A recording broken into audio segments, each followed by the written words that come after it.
and welcome to another exciting episode of the Terrorisk podcast. I'm here with Chris Kim, my co-host, a dear friend. Yeah, and this will be the last episode of 2025. Really, nothing next week? Is it next week already? New Year? No. Oh yeah, it would be next week. I thought I might have actually. I'll see, but I got my dates get all fucked up in the holidays and shit. mm-hmm. But do you have days off due to Hanukkah? Do they give you that or no? I do get days off, but they never tell me I have days off. So it's usually just me sitting at home, and it's like there's nothing coming in today, and then I look up like, is today a Jewish holiday? Yeah. And then Google will say yes, and I'll be like, oh, I had today off, and I didn't even know. Interesting. I mean, even on work days, it's like it barely feels like work anymore. Because, I work from home. So in the spirit of our format, I guess we could start off with current events and news. And the biggest thing, I mean, this is right now we're recording on the 22nd of December. Yesterday was the 21st. I was looking into, all the news was pretty much about Amerifest. At least on Twitter within our sphere.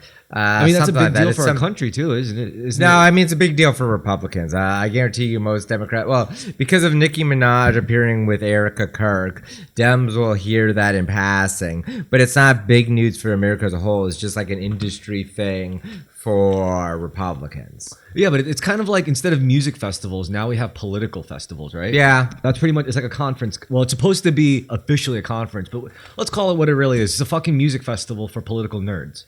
Yeah. Not a music festival. Well, no, this isn't even for the nerds. This is for like the mainstream, I don't know. For It's a weird. certain number of mainstream, party head red staters. Yeah. Because the aesthetic of this this con, it's a convention, okay? It's a convention. For this con has the WWE match in a mega church that's also in the Base Pro shop. I hate those Protestant mega churches, man. I know it's big to a lot of Americans, but it's just not my thing because I'm from New England. Well, they look, because I'm Catholic. Architecturally, they look fucking hideous. Yeah. But they're beautiful in their gaudiness. It's like, yo. Yeah. But then I again, bet Muslims find it impressive. Now, it's nothing like the Tartarian era fucking like intricate cathedrals. That is. I mean, there's a reason why you said mega church and not cathedral, right? Yeah, because it's Protestant megachurch, which I guess you're right, is a Protestant cathedral. Yeah. Except with minus the artistry and the years and years of dedicated lineages just purely focused on passing on secrets of architecture and... Whatever. I was raised Catholic, so to me, a proper aesthetic is Catholicism. Stained glass, intricate carvings in the stone. Protestant is just like, this is culturally weird, man. Like, even if I like totally want to be in a Protestant church, I agree with it theologically, I like the people, the look of it is just like, this ain't for me. The aesthetic, it repulses me aesthetically. Mm-hmm. I say that about like libs, like leftists. I'm like, they repulse me. And then in parenthesis, I'm like, aesthetically. And also, you were raised Presbyterian, so you're probably also just used to a more restrained Protestant church, very minimalist. Not true, actually. When my grandmother immigrated by herself with her kids, do you know what the family business was? What? My grandma and eventually her daughter ran together a sweatshop for department store distributors. Yeah. So they would get like blueprints and schematics for garments from like Tomatsu or some department store brand or another. The sweatshop would produce it and then deliver them in bulk too. So they used to be produced like in the city, which was actually odd, in retrospect. Yeah, especially at that era. Yeah, it probably was the last of a real dying breed by that point. I think, yeah, and like it had to be actually because all that had moved out years before. Yeah, and they were all Mexican women, like working the sewing machines. It was just a huge room. So yeah, in retrospect, it probably was an antiquated business in the 90s. Yeah, what were the department stores they were being delivered to? Like Nordstrom, Lord and Taylor. Yeah, our manufacturing gets heavily done in China. Yeah. Okay, so anyway, this weird MAGA fest yesterday. We got a clip from Erica Kirk and Nicki Minaj. Erica Kirk coming on stage like, "Hello, America! Are you ready to grieve?" Yeah, it's a particular Midwestern and Southern cultural thing that I'm aware of. It's Irish to me, It's like, "Are you ready to grieve?" No, Irish love their grieving, but they love being serious about it. It doesn't feel seriously drunk about it. Yeah. Yeah, but they just have their seriousness and their Catholic solemnness. This lacks the necessary melancholy of proper grieving. Anyway, let's play the clip. So why now have you been involved with speaking about politics? What was kind of the turning point for you? But everyone claps when they hear turning point. What was the turning point? Do you think Nicki Minaj is sexy? Well, Yes. Do you like looking at her legs right now? I just got tired of being pushed around. Yeah. Sometimes you just get tired of it, and then you realize, wait a minute, I have something inside of me that's stronger than what's out there. That's right. So when you've had enough, you realize, wait a minute, why do I even care about these people and what they think? Who are they?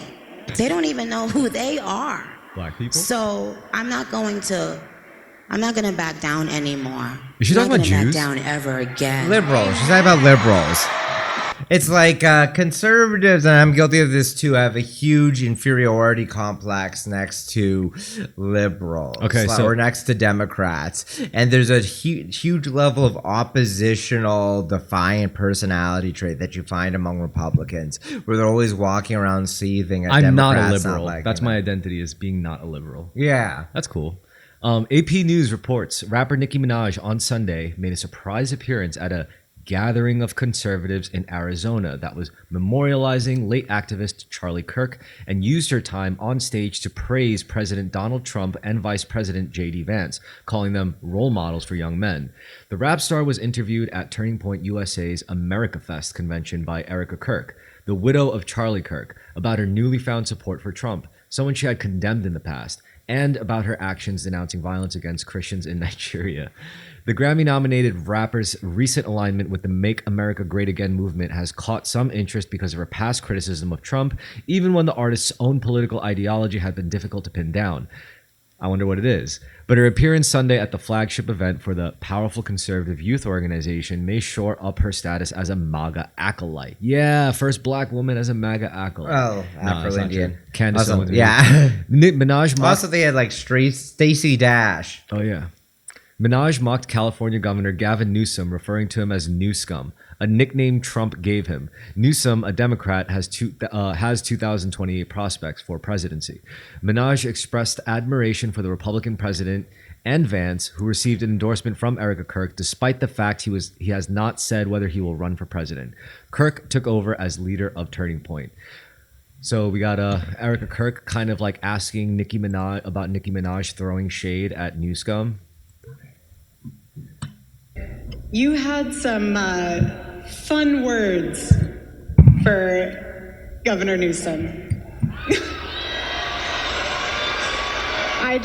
I have to read these tweets because they're amazing and they are so funny. The white angel with the black queen. Okay, first one, we'll do this one. Unless you want to read it in your own voice. I think it'd be really great. Imagine being the guy running on wanting to see trans kids. Haha, not even a trans adult would run on that. Normal adults wake up and think they want to see healthy, safe, happy kids. Not Gav. The Gav knocks. Gav not in, Gav out. Send in the next guy. I'm bored. Wow, that's mega cringe. Yeah, it is. I don't know. Nothing's really surprising here. She's a 40-year-old woman from the Caribbean, Trinidad and Tobago, Afro-Indian. Americans are continually surprised by the general conservatism of African diaspora people that aren't Black Americans. It's like there's a unique dynamics with the Black American population and politics and history, civil rights, slavery, yada, yada, yada. How do you feel about Erica Kirk's endorsement of Vance? Fine. Whatever, he's the VP. Vance is maybe as close to power as like internet right-wing nerds are going He's like the to most get. powerful millennial in the world. He's the most powerful millennial, right? So basically, Vance, I feel a lot of camaraderie with Vance, to be perfectly honest. Yeah, he is. And it's funny because he's a lot like you. He's like a conservative who likes his colored women. Yeah, you know, he has a sense of humor. He's a hick. He's from a poor background. He served in the Marines area. Yeah, he People did. forget that. People forget that he was a fucking Marine. Like he was like, I just did a course of PT with Navy SEALs, and they're like, "Shut the fuck up, you LARP!" And they were like, "Yo, he was a Marine." It's not like he was a fighting or whatever, but he was in the Marines. Yeah. I wonder if he'd beat me up. Probably. Maybe. Yeah, I don't know. He's like perhaps the height of achievement of a certain kind of extremely online millennial guy. Yeah. Well, while we're on the subject of America Fest, or this whole 4-day event for conservatives, apparently there's some infighting between Ben Shapiro and Tucker Carlson. And just to add some context, apparently it was because Tucker Carlson he interviewed Nick Fuentes. Yeah. Basically just giving him a platform. And that got Ben Shapiro's panties all up in a knot because Nick Fuentes has a lot of spicy things to say about Jews. I mean, we've all heard it all before, but I guess to Ben Shapiro's sensitive ears is different. The conservative movement is also in danger from charlatans who claim to speak in the name of principle, but actually traffic in conspiracism and dishonesty. So, for example, if Candace Owens decides to spend every day since the murder of Charlie Kirk to spew absolutely baseless trash, implicating everyone from French intelligence to Mossad to members of TPUSA in Charlie's murder or a cover-up in that murder, then we, as people with a microphone, have a moral obligation to call that out by name. So no, Tucker Carlson, it is not an excuse to go silent on Candace's targeting of TPUSA. On the first... So yeah, that's and then Tucker Carlson actually claps back. So first he gets the podium, and then Tucker Carlson gets on. So it is some WWE. Yeah, it is. Everything's very because it's for Republicans. It's WWE, and I feel like I missed the first part of the program. I hope I didn't miss anything meaningful. But I just want to say, I don't think I did. No, I'm just kidding. I watched it. I laughed. I laughed. That kind of bitter, sardonic laugh. That I know with Trump, this is what the party upside down is. world WWE. arrives. Trump was probably loving when your shit. dog starts doing your taxes, and you're like, "Wait, it's not supposed to work this way." To hear calls for like deplatforming and denouncing people at a Charlie Kirk event, I'm like, "What? This is hilarious." Attention. So yeah, let's see. Okay, so CNN further reports. Enter Vice Was President. there one more video? Yeah, I want this part first. Enter Vice President J.D. Vance, a figure many in the movement view as the man who can keep the party's big tent together through the Trump era and beyond. Speaking Sunday at Turning Point USA's annual conference, America Fest, Vance not only addressed head-on the friction pulling at the party, but he also encouraged attendees to embrace it. I know some of you are discouraged by the infighting over any number of issues. Don't be discouraged, Vance said. Would you rather lead a movement of free thinkers who sometimes disagree than a bunch of drones who take their orders from George Soros? What Vance is doing there is clever, but he's emphasizing external enemies. He is saying we're all free thinkers here. We can bicker and fight. That's we're the not whole like reason those people. But yeah, by saying we're not like those people, what he's doing is he's corralling the herd and saying, let's stay on topic. Let's not get distracted with infight. What he's claiming like let's all be free thinkers, but he is directly trying to avoid infighting by what he said. Remember the common enemy here. Back to my Monday and Tuesday shows for a deeper recap. The quick version is that recently things kicked off. Oh yeah, so this video is just pretty much like recapping as to what started the beef between Tucker and Ben. Tucker Carlson interviewed white nationalist Nick Fuentes on his show last week. And among a decent chunk of the right, that sparked some backlash because Tucker is seen, even though he's not with Fox News anymore, as kind of this institution. He has a huge platform. In the interview, it was friendly, and Fuentes, among other things, talked at length about what he called organized Jewry. And so a whole bunch of conservatives, most prominently Ben Shapiro, Mark Levin, and Ted Cruz, condemned Tucker and Fuentes. But then you had a lot on the right coming to their defense, or at the very least, Tucker's defense, arguing that he was merely exercising his free speech and shouldn't be canceled. And well, now Okay, so I was going to do more digging on Nick Fuentes, but there was just so much shit that it would have been a whole other thing, to talk about. Yeah. But yeah, so for now we could just focus on this, which is Yeah, just all the MAGA infighting. I mean, I think it's funny because, I mean, this has been like brewing. Something like this has been brewing for a month, where they said the radical right is coming and they're not going away. They're here to stay. You know, which is basically what, like, Yeah, like Dems or Libs and their apparatus are hyping Nick Fuentes, hoping that he'll be like a millstone around the Republicans' neck. Something they did previously with Trump. Maybe they won't learn the lesson and Nick Fuentes will become president. I fear that might be a possibility. All of this is in the backdrop of Charlie Kirk's assassination. I'm not pointing it directly, but you have a bunch of the speakers there talking about they killed Charlie Kirk, when it really was like the activity of one furry Discord guy, trans chaser, who, I don't know what Tyler Robinson's full psychology, but he seems like he did just shoot Charlie Kirk to impress his girlfriend. Or maybe it's like a manic episode or something, I don't know. It was actually a hugely successful assassination because Charlie Kirk was the only Charlie Kirk was the alternative to Nick Fuentes. Charlie Kirk's triangulation against Israel is very much a way of trying to pull off support from Nick Fuentes while also not going fully protocols of the Elders of Zion. like we're not supporters of Israel, actually. Right, like Charlie Kirk was triangulating. You could say like it's actually a background to being pro-Zionist, or maybe it's actually just he didn't want to chase the few Jews in the Republican Party out of it, or he just finds it distasteful. Perhaps he does because of his genuine like Southern Christianity. So, do you think the Groyper stance, the Groyper take, do you think it is gaining legs? Yeah. Yeah. Yeah, I think. I mean, who knows what the future will bring, but I do think People that are getting tired. Groypers... I will say, you know, another thing, when I meet Groypers, I like them well enough. They remind me a lot of myself when I was that age. But they're I will say that they feel dumber overall. But they're in the right time, though. They're in the Yeah, right they place at are. the right time now. When you were like that, you weren't in the right place at the right time. Now, like, if you're Yeah, like it's that, interesting. Yeah. It's really interesting how that difference of a decade. I'm getting very... I'll have to ramble on this and see what I say, but Go for it, Groypers yeah. are really interesting to me because...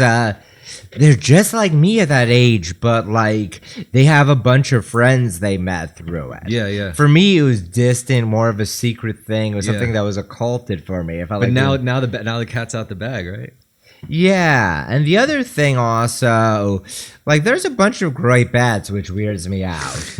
That weirds me out. Like, you know, one of the reasons why I was an internet far right winger, both because I was like a weird internet guy, but part of it's just to be in like a male social sphere. I think when women are forced to become more masculine, they get radicalized. Yeah. They don't like that shit. They don't like Yeah. having to do that. Everything in our society has been hyper politicized for a while, but it's gotten worse over the last decade at the very least. I mean, the biggest- and it leads to a lot of negative effects, like, you know, woke media, people using politics as a filter for dating, but also dominating all of your thinking. Where there's so much more pleasant things to life than politics, and this is difficult for me to say as someone who always liked politics, but it's like my hobby got invaded by a bunch of people that were more serious about it than I was, and also dumber. Sure. Yeah. Well, they were making Like- more money on it too. Yeah, that too. Yeah. It's like, you know, 15 years ago, I loved talking to people about politics, and because a lot of people weren't interested. So the people that were interested, like, knew what elections were happening locally or nationally. And it was fun to have people with like totally different opinions, but we would not get heated about it, and we could just like chat through the events. Well, Like, I've been burned plenty of times, and it shows like in my lack of social awareness, where it's like, oh boy, I could have a politics discussion with someone, but they take it way more seriously than I do, yeah, and they'll get mad about it. and that really hurts me. And then I'm mad about it, and I'm mad about the whole thing. I'm like, I miss just being. One benefit I had that the grippers don't have was being young and just saying like crazy like internet shit to people in real life. I actually got a lot of positive reception back in Boston with it for a while. Because they thought it was funny. Yeah, and also it was just like, clearly you're not a Republican because you don't like George W. Bush, so I'm going to engage with you on all these interesting things you're saying. Yeah. It was easier to bypass their defenses. Yeah. All you got to do is just parrot some of the same points. But what's interesting, now it's like what's really become uncomfortable, I think, for the modern conservative with this Groyper narrative is because like now it's gotten to the point where it's a lot of it's centered around Jews and Indians. Yeah, Indians are not relevant. Neither of these groups are actually relevant to the average American. This is a very similar dynamic, frankly, to binds the Democrats have found themselves in, where a very particular activist base makes up the majority of your staffers. Like, why do Democrats care so much about trans stuff? It's because their staffers care about it. Because a lot of the people that do a lot of the legwork in local elections care about it. Not even local elections, more like staffers and the intellectual base of the party is very fixated on this. But, to the average Democrat, to the average black church lady, not to like upper middle, even to a certain degree, but not to upper middle class like yuppies, but to the variety of different groups that are in like the Democrat Party, because both parties are Big Tens. You get a bunch of different people with drastically different interests in them. Always, you're referring to Jews and Indians. What? You're referring to Jews and Indians. No, Jews and Indians as the subject of interest for these people. Yeah, well, it's probably because like anti-Semitism becoming or fighting international Jewry is to the average Republican just space babble, in the same way that to most Democrats, trans stuff is probably just babble. You said space babble? Yeah, I don't know, like alien. Like that's funny because that's reminds me of what I said. It's like I could want to kill you because I think you're an alien from Mars, but that doesn't make you an alien from Mars. And the average Republican doesn't know any Jews and is fond of them vaguely because of religious reasons as Christians. Like your average Southern, or even with like the downly mobile Trumpan proletariat, your Italian guy with a pinky ring, your Rust Belt like guy who's concerned about his fentanyl addicted son or nephew. The whole Jew thing is just weird and distant. Yeah. I mean, okay, so, but, I mean, if we were to get even more foundational than that, to get to even the root of that, like, let's look at, say, like, the traditional Western narrative for a Western male, a white guy, a straight white guy, you would say, like, as a straight white guy who may have been born with, like, certain resources given, like, to usual, of a specific demographic in a certain class, you go out and you pay for shit. Like, when you have dinner with like, people like women or something, you're expected to provide. And then in return, you get to be seen like this is just the traditional Western masculine ideal, right? Mm-hmm. Where you provide for people in your life and in return, you get to be seen as a leader because that's the transaction. But then you get this like modern cultural shift where collectively the world is saying you can't have that anymore. Like, no, it's wrong for you to want that.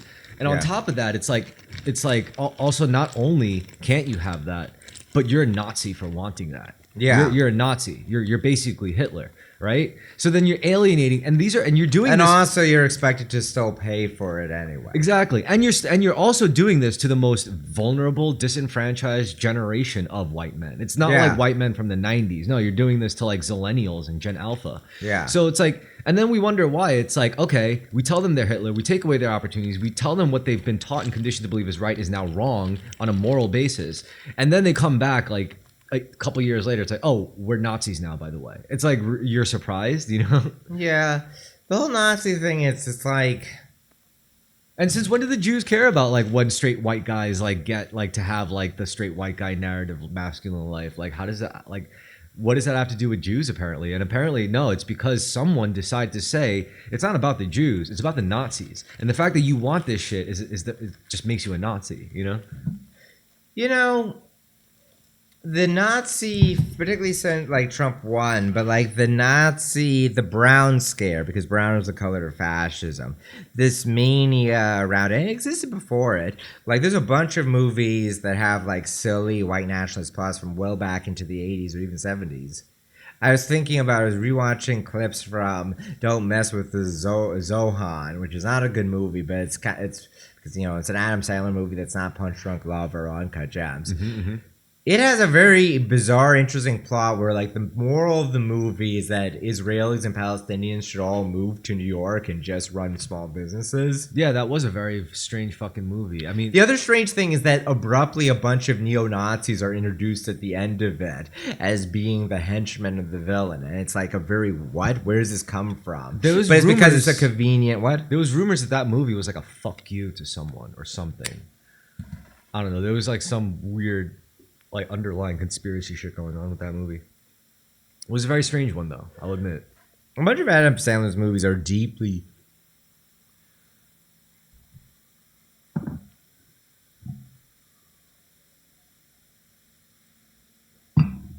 I mean, most of them are dog shit terrible, and then there's often just weird things in his more recent movies. Are dog shit terrible. Like, you just weird... glossed over that colorful description of Adam Sandler. They're just, like dog shit terrible. However, like... they are dog shit terrible. Yeah. I mean, there's some good ones, like Big Daddy, Wedding Singer. But yeah, his early run of things were broader, but all the movies he's made in the last like 15 years, except for like the few very good ones, are like weird choices. What, like Uncut Gems? Uncut Gems is fantastic. Yeah. It's like once a decade or every other decade, he'll like show he can be a good actor. Maybe every time Adam Sandler makes a good movie, that's when times are about to get bad. Most of his movies, like his recent spat of things, were things designed to get him and his friends paid. That's why he has a stable of like 90s Saturday Night Live guys like Rob Schneider or Kevin James and the like, Andy Dick. Yeah, but nowadays, like Jews in Hollywood is over. Now it's about Jews in politics, and Ben Shapiro is definitely screwing the pooch on that one. He's losing. Like, yeah, he is losing. He had a certain appeal as like a certain kind of conservative debate. Dude, he's a smart guy. He's getting his shit rocked right now because, like, I mean, he would have honestly been like one of the smartest dudes ever if it wasn't for his like rabid fucking faith towards like Israel and and the whole like Zionism angle. I think he has a large appeal among boomers or Gen X truthers. Yeah. People who are all about the truth, right?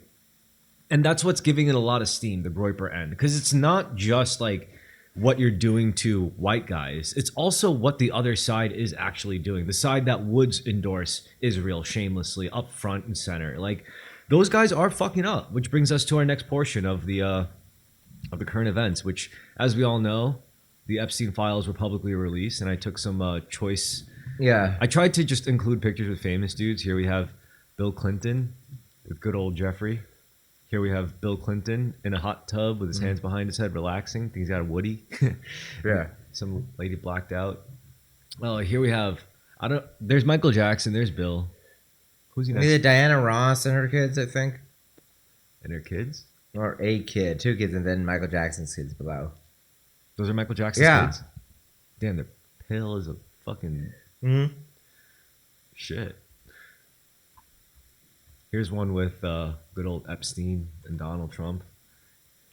I mean, they were pretty tight. Like, we got to admit that much. Like, they weren't just like random acquaintances. Like, clearly they had some kind of more than amicable relationship. You're missing all the photos of. Okay, it's just Bill Gates, some woman. What's this? It's like they're praying or whatever. I will say the biggest, or meditating, the biggest thing about the Epstein files is how cool Epstein looks a lot of the time. Like, it's said a lot, but like he looks like always he's a party guy. He's like, they're cooking, drinking wine, having a good time. Like, maybe Epstein was the only cool guy in the entire circle. And he was the dumbest, apparently. Like, he didn't actually do anything. Like, he didn't actually do finance. Yeah. He didn't actually do real estate. He just kind of went around and collected dirt on people. Yeah, it seems the intelligence agency connection seems true. It is interesting still that he got into that role from being like a working class guy who was a teacher at a school. Yeah. You know who was bad though? Who? Ghislaine Maxwell. That's one of the tragedies of these files being released is that they censor all the topless and pussy photos of her. Really? And it's really there's multiple photos where she's topless in it, but they have her tits blacked out. I didn't know she was like that hot until like I saw like the pictures of them in their heyday, and like it kind of reminded me of like Jay and Steph. Yeah, I could see like it. The way they were just like globe-trotting and just like chilling. It is very similar. You're right.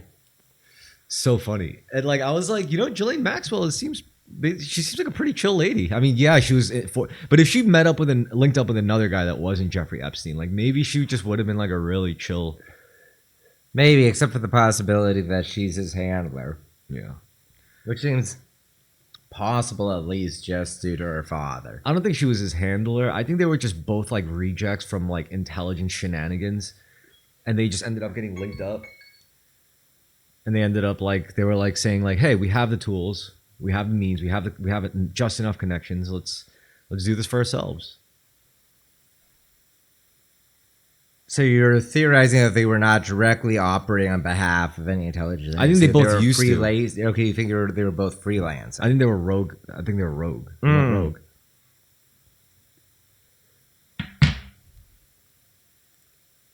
Because it's really hard to watch people that are already involved with the people who watch everybody. Yeah. And it's not like they were out there like trying to get like centrifuges for nukes and trying to destabilize Right, they're governments. just blackmailing, so it's like it's less of a high priority.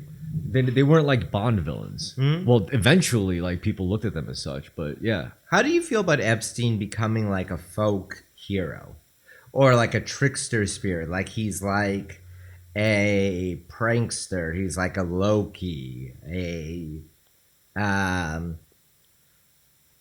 Were there Guy Fawkes. Were there any actual photos or videos of him actually doing the deed? I mean, yeah, like actually facilitating is bad enough, but did he actually like insert himself into minors and shit? Like apparently as well.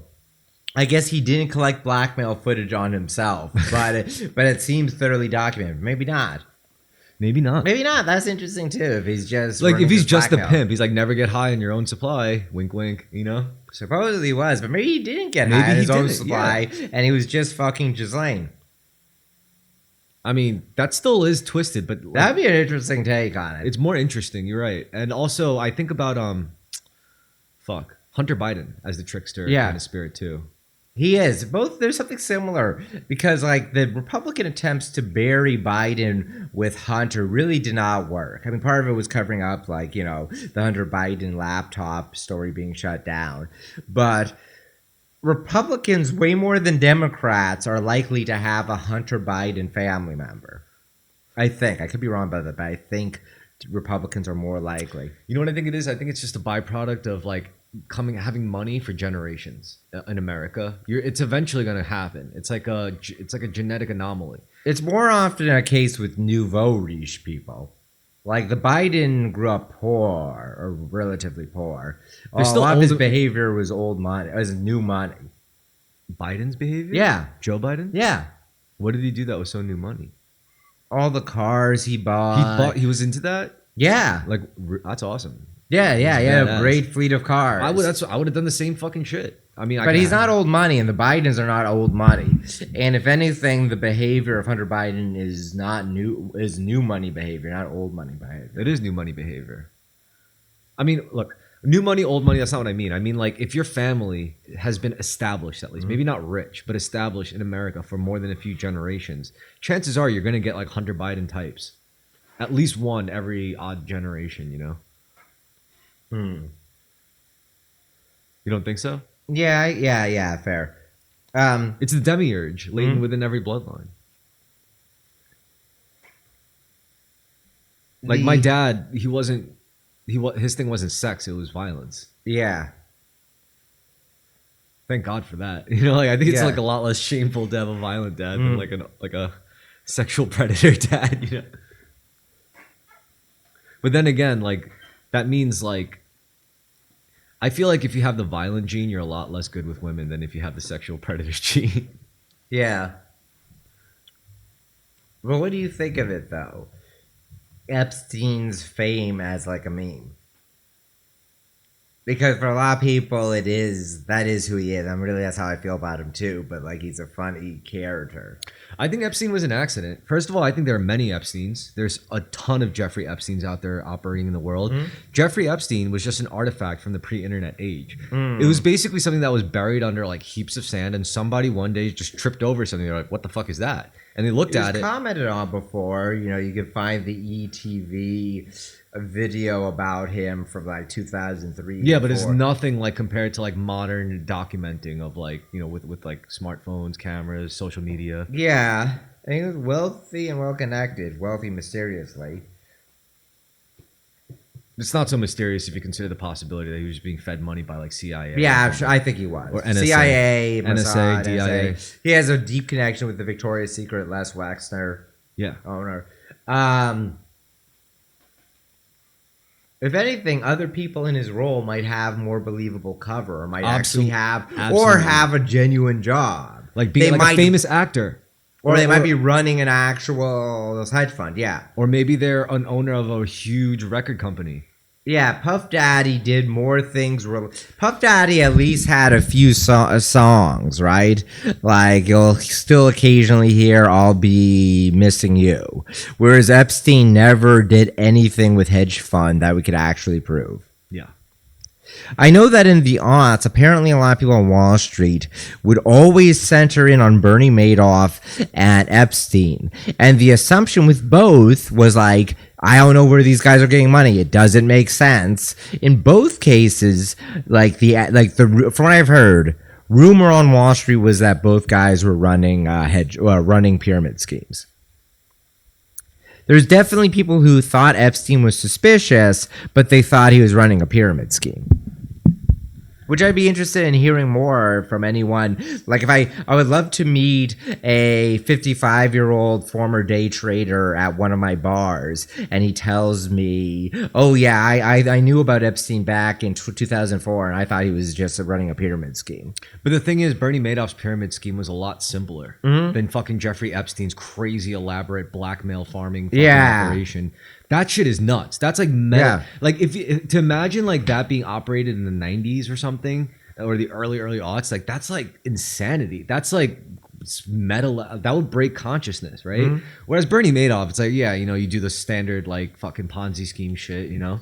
Yeah, he was doing a standard Ponzi scheme, and he was conning rich Ashkenazis. So yeah. And he undoubtedly was smarter than most people running Ponzi schemes. But it was just a basic Ponzi scheme. Yeah, it's just who you know. Yeah. That's all it was. So, yeah, it's how well can you leverage your name, your reputation. For Jeffrey Epstein. I know that in Bernie Madoff's case, individual people that are part of his scheme would collaborate and say, we think this guy has a pyramid scheme. Let's all ask for our money out at the same time. And he just had so much money that, like, you know, normally a pyramid scheme collapses when 10 people ask for their money But he had back. enough where he was like, yeah, sure, here. Yeah. Yeah. I mean, we call it a Ponzi scheme just because things were organized a certain way, but it's named after an Italian guy, actually. Like, the namer of it was an Italian guy in the 20s or whatever. You're very interested in Bernie Madoff, aren't you? Somewhat, yeah. It's really about his sons. Like, that's the real focus nowadays, anyway. If you're still interested in the guy, because the guy himself is like old as fuck. Yeah. Yeah. My dad knows a thing or two about Madoff. He told me a bunch of shit about him. But once I found out, like, yeah, it's just like basic Ponzi scheme shit. Whereas, like, it's interesting to compare the two because, like, on paper, as far as like finance guys go, like Bernie Madoff is a way more formidable creature and character. Whereas, in actual reality, where everything is like built on information, it's like Jeffrey Epstein was like playing a whole different dimension. Yeah, it was. And Jeffrey Epstein is just more colorful. Like, his Spirit Halloween, satanic decoration stuff is more. I'm sure you go into Bernie Madoff's apartments, he just had to decorate. I don't even know. What was it back? Like, was this stuff decorated in tacky new money, like Jewish stuff, or was it decorated in like tasteful NPR listening, like Democrat American. I don't aesthetic. imagine he's that interesting of a guy personally. No, exactly. Whereas Epstein does seem like the coolest guy at the parties he was hosting. Yeah, he told the best stories. Mm-hmm. Yeah. Do you think there's a significance in Epstein looking like Anthony Bourdain? No. You don't think that they had similar personalities or something? Maybe, actually. I mean, similar, like, mannerisms, yeah. Yeah. Yeah. Maybe they were interesting in the same way. Like storytelling. Yeah. Good storytelling. Like, And they good- both presented themselves in the same way. good orating skills, good Mhm. like high charisma, Yeah. silky attitude, Yeah. hairy chest. Both good looking guys. Yeah. Gray foxes, as they call them. Mm-hmm. Yeah. Any closing statements on Jeffrey Epstein? Because, I'm sure there'll be more shit to say about him in the coming time. It's tiresome too. It's like so played out. Everyone's talking about it, and it kind of just turns into just this dumbest level interpretation and interaction. But Well, I mean, I think the blackmail shit is always yeah, gonna it be is. That's a fascinating. key factor of it. Because that stuff has been around since ancient times. Mm-hmm. Like that, like you could say the foundation of our organized, ordered world is built on blackmail. Yeah. Anyway, with that concludes the first segment. You want to take a quick recess? I'm gonna. Yeah. Well, would you party with Jeffrey Epstein? I think that's what you're really trying to get at here, because you keep saying he's such a cool guy, man. He's Yeah. so sick, dude. I Jeffrey wouldn't have Epstein- sex with the women, but I would party with Here's Jeffrey what's. Epstein. Let me explain. I'm not going to answer that question directly, but I'll tell you this. By Generation Alpha time, like by the time they become young adults, like really adults, Yeah. and they start making music, you're gonna see Gen Alpha rappers going like, "I'm on my private jet, I'm on my Epstein shit," you know? Yeah, young Epstein. yeah, like Lil Epstein, yo. You're gonna see shit like that. I'm telling you, yo. Oh, 100%. I bet you yeah. already have. Yeah. So maybe you're just ahead of the curve there, you know? Yeah. Like Jeffrey Epstein, like you're gonna see Well, like. already Jeffrey Epstein has that reappraisal. I think it will just continue. What if we because he becomes because he's like Sam Hyde. He's like the Jeffrey Epstein dead. as a meme. That's all the better. Jeffrey Epstein as a meme is definitely better than Jeffrey Epstein the man. What if we started a t-shirt company and the whole t-shirt line is just like, instead of Che Guevara, it's Jeffrey Epstein. Oh, that's great. I mean, already, yeah, it really should just like fully appropriate or appreciate him. And you see those shirts end up at like Zoomies. Yeah. Or like Hot Topic or something. Yeah, that's the dream, is to get your Jeffrey Epstein shirt into Hot Topic. I want to make shekels off. You want to get your Jeffrey Epstein into Spencer's Gifts. Oh my God. That's good. Anyway, I got to get the second bottle. Okay, and we're back. Wait, I have another Epstein bit if this isn't too tiresome already. Hey, you there's- called it tiresome. That was Yeah. The desire to like. This isn't fully thought out. Excuse me if it's a little bit incoherent. There's almost like a little bit of an incel quality to fixation criticism of Epstein, of like a desire or curiosity about stumbling upon the evil orgy. There's something like the Eyes Wide Shut references are relevant because, like, fundamentally, because I rewatched Eyes Wide Shut recently, like last week with my girlfriend. That's a movie about being bored in basically a functioning relationship, or it's about very normal, 7-year itch when you're in a relationship. And fundamentally, it's not a movie about secret societies and those things exist.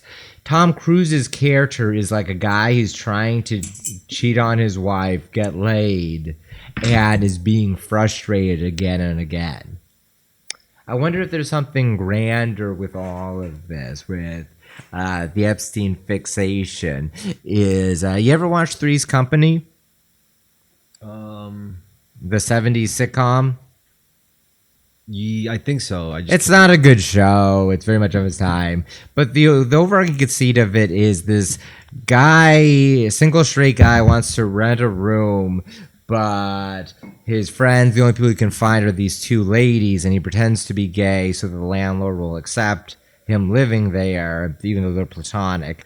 And every single episode is a bunch of very dumb double entendres where the landlord thinks they're having orgies and he wants in on it. Which I think was a dynamic of the 60s and 70s sexual revolution, was that there was a lot of older people who either touched upon or kind of wanted to be part, they wanted to get in on the action.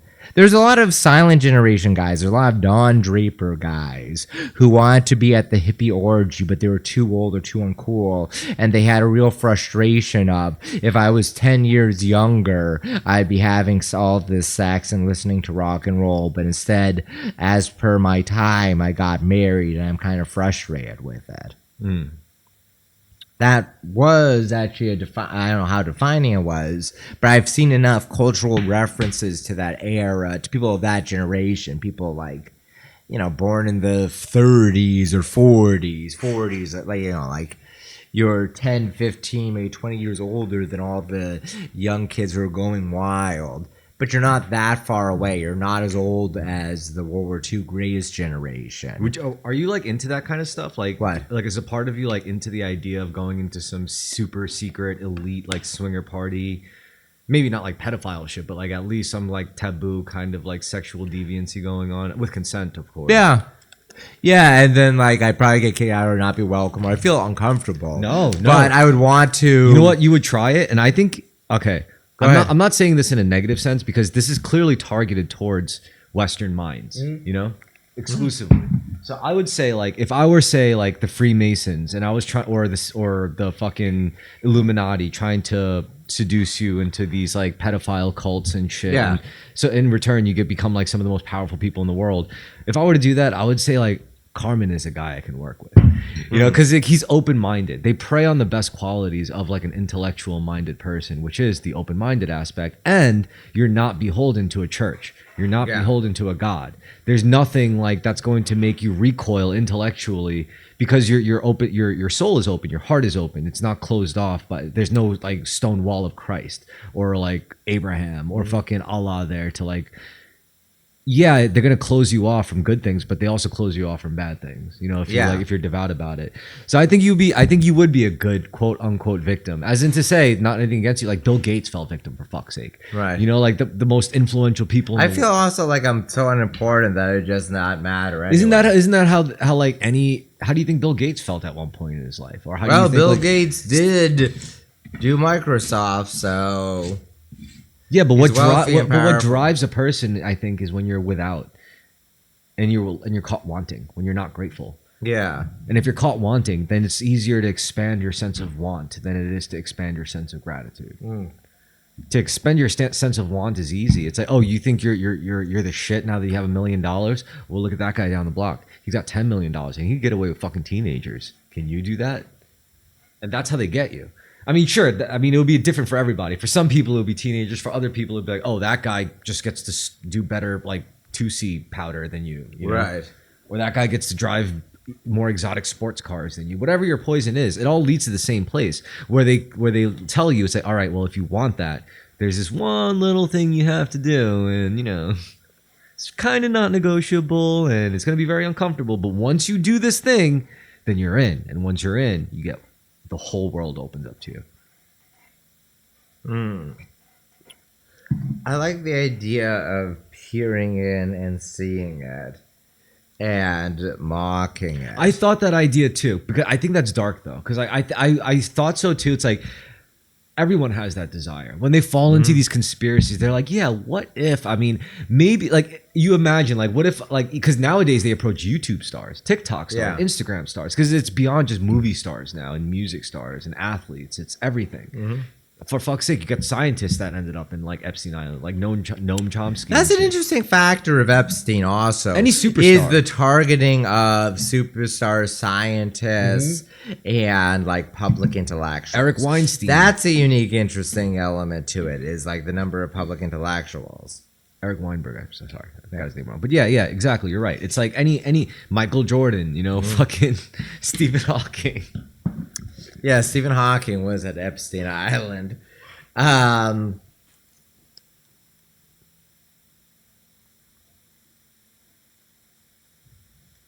I mean, I don't think like every picture that was taken, of a famous guy with some minor like hottie was like a fucking necessarily fuck them. I think the whole idea was, as long as you get them to the island, then they have a much higher probability of ending up in all sorts of compromise. Yeah, it's very true. And there's a lot of people who definitely went and nothing happened. Or even if they had sex with a woman, it might, because there's a bunch of women who were of age there. If anything, it also speaks to our social norms that the kids aren't all 12. No, a bunch of them are like 17, 16, or 18. 20. Yeah, 20. Yeah, like literally 21-year-olds. Because it wasn't really about just minors. It was really a compromise. It was about the compromise. And it's interesting also, and they were married too. So if the men were married and famous and they were caught with a 20-year-old, doesn't matter. It's still like, we got you, bitch. It's also like, also speaks to the morals of our time when a bunch of this, like dating someone much younger, was pretty normal very recently. Like, all your rock stars were having sex with underage groupies, but even beyond that... If I can't have sex with a teenager, what's the point of becoming a famous rock star? Even beyond that, like... I mean, I say that in a joking voice, but that really was probably the prevailing logic for like a lot of like famous ass. No, very true. And like in the 1970s, being 40 and dating a 20-year-old is absolutely no problem at all. Yeah, that's like a recently developed social taboo. Yeah, except for like Germany and Japan, they're so blunt about it. They're like, yes, age of consent is 14. Like as long as you stay within like a 4-year window between 14 and 18, you're fine. Yeah.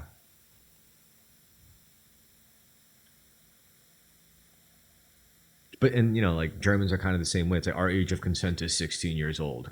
Well, they're just blunt people. Well, they're blunt, but they have a bunch of invisible rules. I mean, in America, I know the age of consent here is 18. Yeah, and I know it depends on the state. And I know that I had sex when I was like 15, and all my friends had sex around the same age. It depends on the state, whether the state has Romeo and Juliet laws or cutouts or whatever. That varies too. But it depends on the state. It depends, like different states have different cutouts and the like.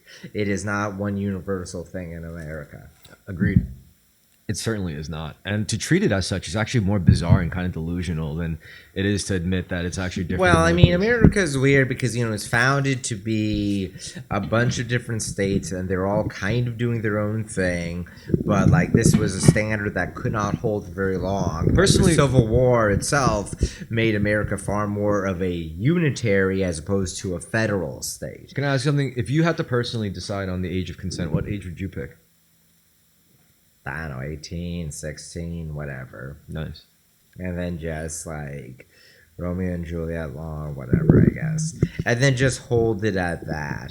There's definitely an attempt to, in effect, push the age of consent up or to act as if it's higher than it is. I would say sex is illegal for anyone under 25.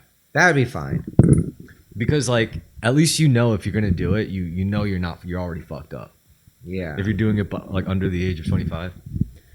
And the simple logic would be it's because your brain is not fully developed yet. Even that's hilarious because that actually is referring to like how quickly you learn things. It's more like your brain is more crystallized at 25. You do have greater maturity. Less malleable. So I can't like I can't groom you as easily. Well, no, a bigger factor is frankly just that like it's hard to learn a new language. Stuff like that becomes harder after 25. It is more like you're reaching like the full growth of something and you start crystallizing as opposed to being plastic. Chris, I don't think it's your intelligence that gets crystallized. Actually, wait, yeah, it is your intelligence that gets crystallized, but I don't think it's what you know that gets crystallized. Correct. For example, is what you know does not get it's how you learn things gets crystallized. So if before your intelligence, your method and capacity to learn things, new things, if you build that up before your intelligence crystallization actually happens, then by the time like your brain is fully like calcified, I guess, then you could still end up being a person who learns things quickly. Yes, and there's still like dynamics. Like I think I'm pretty good at learning things. I think I can learn it pretty quickly. I will say that at 20, I could pick up a pen and paper game rule book, something that I'm totally unfamiliar with. It's not D20 based. And at like 20 or 25, I could read it and I could remember rules better. That kind of particular detail was something that was easier when I was younger. And now that's definitely harder, but there's also other factors like, do I want to spend my time doing this? Am I that interested? Whatever. That's very particular. I don't think that's the real other side of it. The other side of the fact of what you stated is that, like, by the time your intelligence is more established, there's less of a chance for stressors to disrupt it. Like when you're a kid and you're a fast learning kid, like any traumatic event or like some serious depressive event in your life could really fuck your shit up and suddenly disrupt your entire capacity to learn things. Yes. Whereas if you're an adult and you already have that established, or something traumatic happens, you still would have a better shot at preserving that ability and actually learning your own coping mechanisms. That's learning true. Yes. Whereas if you're a kid, a fast learning kid, and you get disrupted, that could really fuck you up, and make you an idiot, honestly. Yeah, it's a lot easier to fuck up a kid than to improve them For sure. beyond their natural ability. So yeah, I mean, that's definitely a good point. I mean, so yeah, this is why I say 25, because 25 would be a really funny age of consent, just watching like all these like youngish adults like just like sexually frustrated. Yeah, it would be. Yeah. And then they would be like, I'm going to join the military. I'm going to join the police force. I'm going to become a firefighter. It's like, go for it. Yeah. Though I don't think just abruptly raising the age of consent won't have that effect. No, they're still going to have sex. Right. And it's difficult to do if they're living away from home. I mean, also, frankly, parents wouldn't even want to enforce it. Yeah. Like, it's hard to, contrary to internet trads, it's not like a video game where you just pass the law. Honestly, I don't think parents even enforce the 18 No. age. I think parents, like, if their like 15-year-old daughter was going on a date with a 15-year-old boy, they're probably going to have sex. Also, nowadays, a lot of parents are probably excited at all if their kids are going on a date. My parents desperately wanted me to have teenage sex, but I never did. That's so funny. No, Mom, you're not going to make me have sex with a minor as a minor. Yeah. Like, stop it. Meanwhile, for other kids, it's like, no, Mom, you're not going to stop me from fucking the shit out of my classmates. Yeah. God. Funny world. Yeah. I don't condemn any of this shit either. So I'm just like, everyone's just the same soul living out. I think it's that perspective shift allows me to like learn things faster, allows me to accept things easier, be more of an accepting person. Because not everything should be accepted. I still believe that. It's just, it's hard to, because I'm like, I think we said this in the last episode where it's like, I'm not so focused anymore on fighting evil. I think to me, the most important evil is lurking within ourselves. Yes, that's the one that you most directly can do something about. Yeah. Of course, like, you can't convince everyone to focus on that at the same time, so all you can do is just be the example. Like Jeffrey Epstein. Yeah. A pillar to the generations, a light unto the nations. Yeah. He was a true light worker. Yeah. Yeah, I'm just contributing to what I was describing about Jeffrey Epstein as like an ironic folk hero or trickster spirit, but it really is true. And a lot of that people, honestly is the most interesting thing of him becoming this like international man of mystery and fun. Well, the thing also, it's like he never got the opportunity to get on Twitter and say the N-word or be anti-Semitic or be misogynistic. Like, he never got this. So he is right. Wouldn't have wanted to. He's ripe for mythologizing. He's ripe for martyrdom even. He wasn't really a celebrity during his life. He became a celebrity after the fact. I think if like say 2030, like whenever I see it's stupid. Whenever I see some image, some AI generated bullshit, and it's like Jeffrey Epstein and George Floyd hanging out, I laugh, and it feels like it's all part of the same like internet mythos. Does this make sense? Like 1,000 years in the future, in the whatever America becomes, like George Floyd and Jeffrey Epstein will be two mythological figures. I mean, Charlie Kirk too, sure. Well, it'll be funny because by then we'll have the technology where like a 12-year-old kid could just like go on like Microsoft Paint, like their version of Microsoft Paint. He's like, I'm just going to generate Charlie Kirk today and talk to him, Yeah.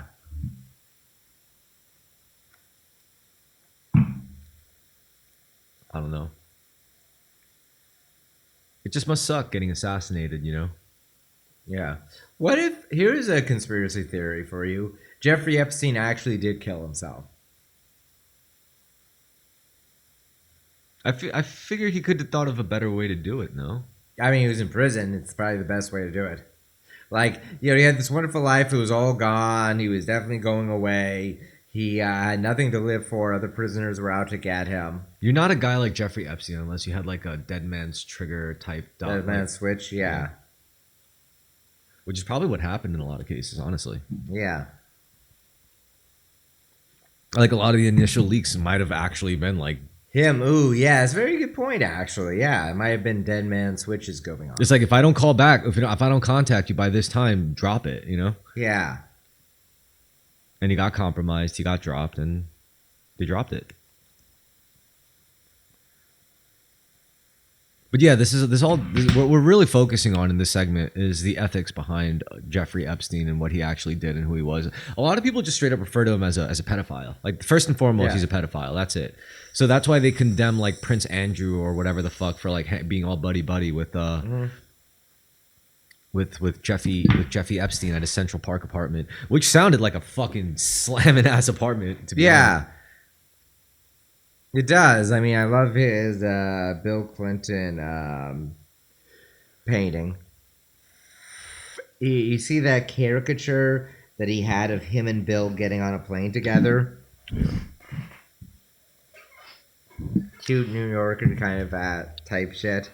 I mean, do you think it's that experience of like being a guy in a room where women are just indiscriminately, undescribably like trying to like get in your pants, like clawing at you and shit, like as if you're like Michael Jordan or something, and like walking into, I don't know, a Lululemon, like a Lululemon. I don't. Maybe not Michael Jordan. Maybe like someone LeBron else. James or something. I don't know.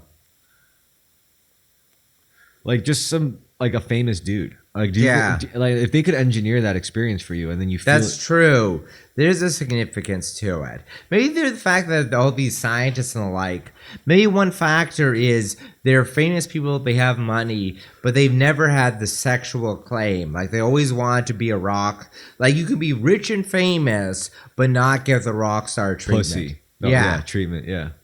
Like fucking yeah, you're right. Like have you met or interacted with many like rich Silicon Valley guys? Because they're huge nerds, and it's like this guy is making 6 figures. He's in good shape. He hired a personal stylist, whatever. He should have it all together, but the guy's an incel. Have you met guys like that? Because I've met a lot of them since coming to New York. Because of the scene I'm running in, I've met a bunch of guys like that. I'll tell you one thing though. I know a lot of guys that not in tech, but they're in money. They're in finance. Yeah. And they're in assets, and they get rich like that, and they get a lot of pussy. But if you actually like talk to the women, I mean, they're super slam and they're hot and shit. Yeah. If you talk to the women that they're actually fucking, they're all dumb as I'm sure. Like they're dumb as shit, man. Oh, I bet. And it's not because the guys are dumb. It's just because they're evil. Yeah. Any self-respecting smart woman, like it's not. I'm not saying evil as in they wake up every day say, "Oh, I'm going to be an evil James Bond." No, it's just the shit they do is like probably like unintentional to them. They don't even know.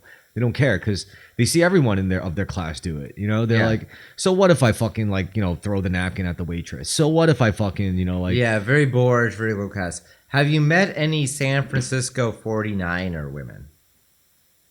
Are you familiar with the expression? No.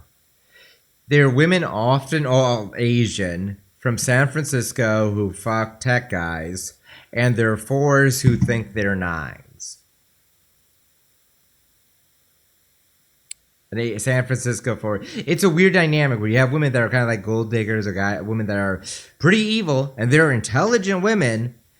It's like a mid-Asian woman who has like multiple millionaires after her because she's the only woman in the social sphere.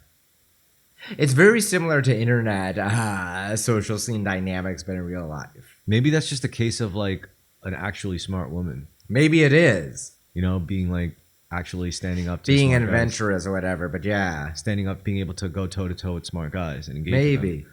It's definitely feels the fact like they're the only women who are. I mean, think about this: if you're a busted ugly chick, you might as well just focus on your brain. You know? Yeah. Same as a guy. If you're a busted ugly guy, you might as well focus on your brain. You know. Although if you're a handsome guy and you focus on your brain. But like I was saying regarding Epstein, the fact that there are so many scientists and like intellectuals or like people who are at the very least were pundits is interesting. And for them, once again, it's like they have wealth, they have fame, but they don't get pussy. And that's probably a very weird feeling to have, particularly someone who grew up with like the knowledge of the archetype of a rock star. It must be frustrating to be like Steven Pinker and be acclaimed, successful, and then be like kind of boring in your day-to-day life. I wonder how much you wish you could have that rock star experience. And maybe that's something that Epstein was selling to a lot of guys. Okay, so I'm gonna break it down like this. First, I'm going to start with a non-related example, right? And the example goes, there's two types of good guys. There's good guys that can make a good situation better, and there's good guys that can make a bad situation better. I'm just framing how like there could be multiple shades of a good thing, of a good archetype. Now let's look at the archetype of a genius, right? I think there's two types of geniuses. There's the type of genius that gets there through like conditioning and more through external suggestion, and there's the kinds of geniuses that go there purely through discovered passion, right?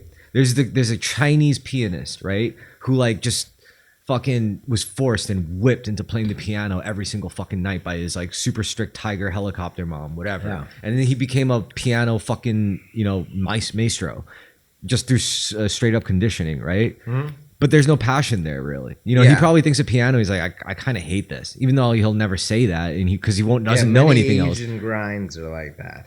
Meanwhile, you'll see like a black kid who grew up poor, maybe with no shoes, and then he goes to church and he sees some musicians playing there, and suddenly he becomes like fucking, I don't know, like Jimi Hendrix or whatever. Yeah, that was a bunch of guys back in the day, or Little Richards and the like. And that was like finding genius through pure passion and self-discovery. Yeah. It's like, I didn't know this could be inside of me, this feeling, and then they explore that, and the only channel was through music. So there's different shades of geniuses too.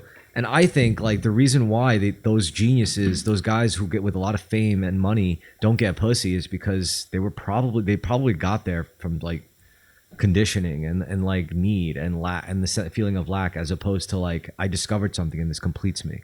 I don't care about the money.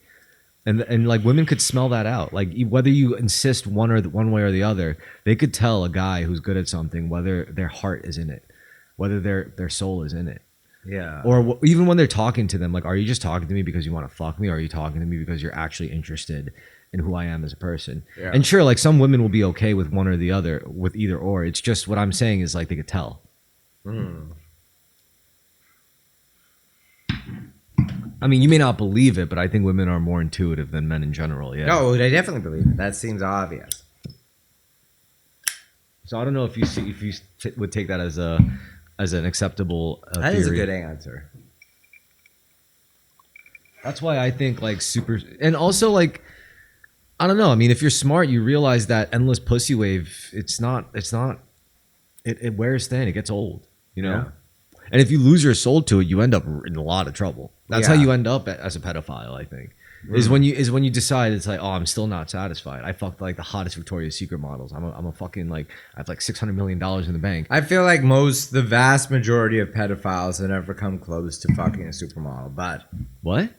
I feel like the vast majority of pedophiles have not come close to souping. Oh yeah, for sure. But I mean, like, what about like rich people who didn't start as pedophiles? They just kept fucking and fucking and fucking. They fucked the next woman and the next woman, and they kept thinking, I could get that, I could get hotter, I could get hotter, I could get something different, something I never had. And eventually they have everything, because if you have like, if you're like, like 9 figures in, then it's like you could get whoever you want. You could change a woman's life overnight. It's like you could, if you have like $600 million, you could go to him and it's like, yo, I'll give you $5 million if you suck my dick right now. Do you think any woman in the world will say no? Honestly, yeah, no. Like like less than 1%. Maybe. Yeah, and that's the world that capitalism designed. So it's very tied to human sexuality, because women have a lot of leverage if they wanted to leverage their sexuality. So as a man who has something to leverage for, like money, like a lot of it. You could change a woman's life for sexual favors, and that's that's how P. Diddy gets his power. That's how these sex cult, these elites get their powers with their sexual occult shit. There's a lot of power in the act of sex. It shouldn't be understated, which is why the whole notion of like the liberal idea of it's just sex. I think that's profoundly evil. Yeah. To be also, so irresponsible. I mean, with the age of consent stuff, you see one of the places where it runs up against its limits, where it's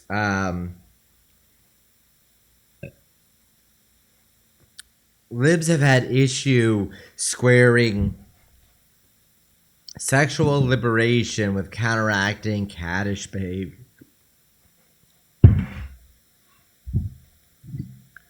What?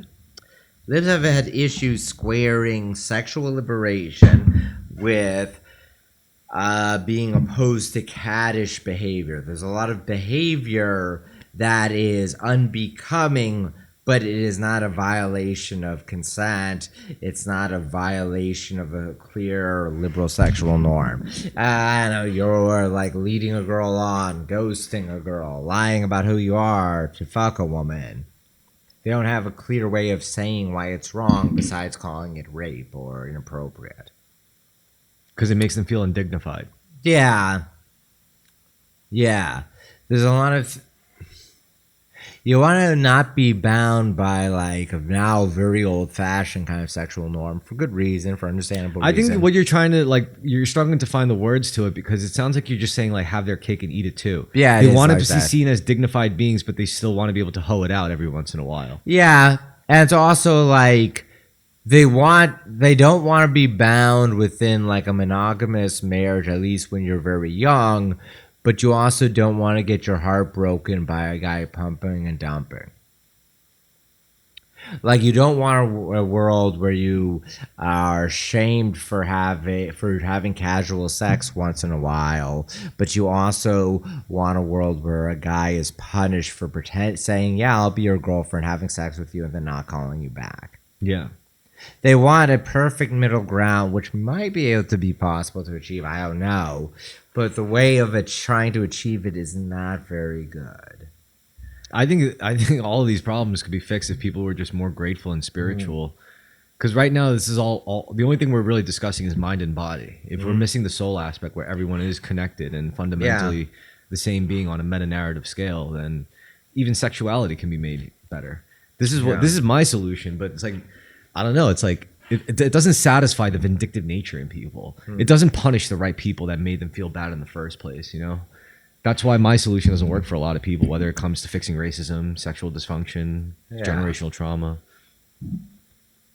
But yeah, it is. I think about it was a couple of years ago now, a tiresome brief period on Twitter where they're talking about West Elm Caleb. I don't know that. Which is a bunch of women saying like, "Oh, this guy fucked me and then like ghosted me," and like they're trying very hard to say why it was wrong, but they had no liberal meaning because nothing he was doing was wrong. None of it was rapey. Everything was consensual. It was purely like. This guy apparently genuinely works for West Elm Furniture as like a designer. So he has a high-paying, sexy job, and he's like a 6'1" or 2" white guy. And there's like a list of women saying like, "Oh, why was I like he fucked me and didn't call me back?" But they had no way of really saying why it was wrong in a post-sexual revolution world. I think the real problem is just like a kind of misconception of the self for women. Like a lot of women, I think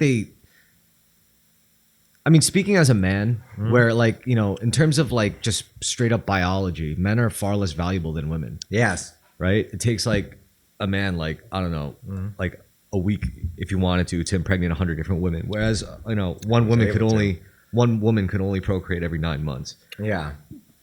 So, you know, considering that, women already have this built-in notion biologically that they're more important than men. Okay, fair. Give them the biology. Yeah. But then when it comes to like, you know, as a more atomized society where people are more individualized and having to be more responsible for themselves if they are left to fend for themselves, and in that every one odd instance of being a man, like passing, you know, like 2 ships passing in the night, meeting up with a woman, you think about it and it's like, all right, you know, like you're attracted to me, I'm attracted to you just enough where we decide to agree to go on a date.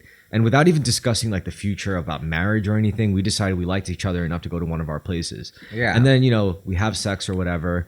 But then, like, throughout the course of, like, you know, the next following dates, you realize this woman is fucking comes with a shit ton of baggage. Yeah. Like, not even the kind of baggage where it's like, it's the kind of baggage where, as a man, If you had a no, longer- listen. It's the kind of baggage where, as a man, if you had the same baggage, they would judge the fuck out of you for it. It's like, oh, as a man, you don't have a car, you're broke, you don't have a job, oh, you can't defend yourself, you're weak. People keep taking advantage of you. Why would I want to be with you as a woman? What do you have to offer me as a man? Meanwhile, women can be all those things well into their 30s now, in their 40s, still single, and then they still want to be treated like their shit don't stink in their 20s. You know. Like fucking, and that's not the case anymore. I'm sorry, you had ample opportunity to get with one of these guys, to get with one of these safer bets, to get with one of these beta bitches. But now we're in our fucking 30s, all right? You and I are way too old to be fucking playing this game. If we were in our 20s, yeah, maybe you could get away with this shit. Get away with putting out that one time, acting like a complete psycho bitch and expecting, you know, like whatever, like please help me. It's not my fault. I'm a victim. Yeah, maybe that could play better when we're in our 20s, but I'm sorry, in our 30s it's just not fucking happening. And like maybe this is a New Yorker thing, a unique New Yorker thing. Like women around the country must have figured this out. They hit the wall basically way sooner, way earlier in life. But then they run away to a city like New York City where they could kind of like kick down the consequences of that. And I'm not even saying this to disparage women, because I know it's true of New York, by the way, in general, and it's true of myself. Yeah. Is that in New York you can be Peter Pan for a while. Yeah. And I'm not saying that to disparage women. I'm just saying because like I know that it's unfair that as a guy, we have a lot more freedom in this aspect. Like we don't really hit a wall in the same velocity, you know? Depends on the guy, depends on the circumstances. Plenty of guys are balding. Both of us have a full head of hair, relatively youthful-looking features, but yeah, more broadly, yeah, like men are not as tied into their youth. Most men. Mm-hmm. So I do know there is like a unfairness aspect to it, which women know too, and this is why women have no problems being this way, because like they sense it. They sense how the hand, like men by nature have the upper hand, you know, in the grand scheme of things. So it's like women know this. This is why they don't mind acting like, you know, psycho bitches even into their 30s and shit. But I think like all of this could be solved if everyone was just upfront and honest. Maybe like some people can't think to this conclusion because there's a couple of gates they're not willing to admit their way past, you know?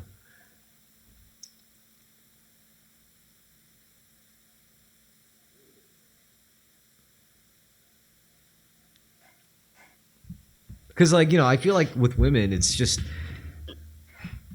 I mean, sometimes I've like put women off when we talk about relationship dynamics. Like they would ask me questions like, how do you feel about this about dating? And then I would give them the full scope of like what I know about social dynamics between men and women, especially when it comes to like the sexual marketplace and hypercapitalism and all that shit. A lot of them like respond very positively to it. They get very stimulated by it. You know, they're like, oh, so you get it. You know, it's like, okay.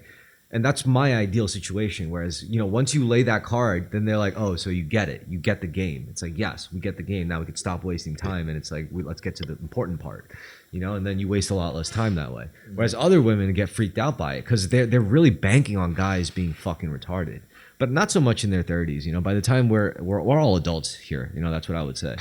You may not feel that way because you may have some Peter Pan thing in the New York scene going on, you know?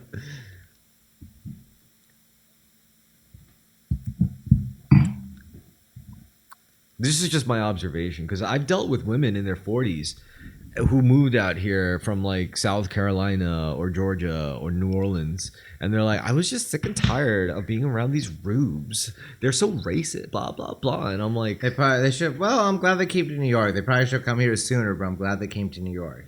I guess it's a good point. It's a shame that like everyone has like a delayed maturation going on, whereas in the past the same woman might have come to New York at 25 as opposed to 45. And she probably would have been married to some famous guy by now. Like, it's the sad part. Maybe she was like a dime piece in her fucking early 20s. And it's not like these women are ugly now. They're just, you know, they're just a little more homely looking, you know? Yeah. A little more worn out. I don't mean sexually. I just mean by, like a little more sunken in eyes, a little thinner hair. You know, it's just, it is what it is. You know, it happens to all of us. We're all. Yeah. Well, in our society, I mean, people are relatively youthful for longer and they're living longer, Hell but it's yeah, not by that's true. that much more. That's and true. there's still certain hard biological limits you're running into, but No, I mean, like when my parents talk about being teenagers, like my dad in particular, he would talk about being a teenager, and it was like my dad at 14 was so much more mature than me at 14 or 20 even.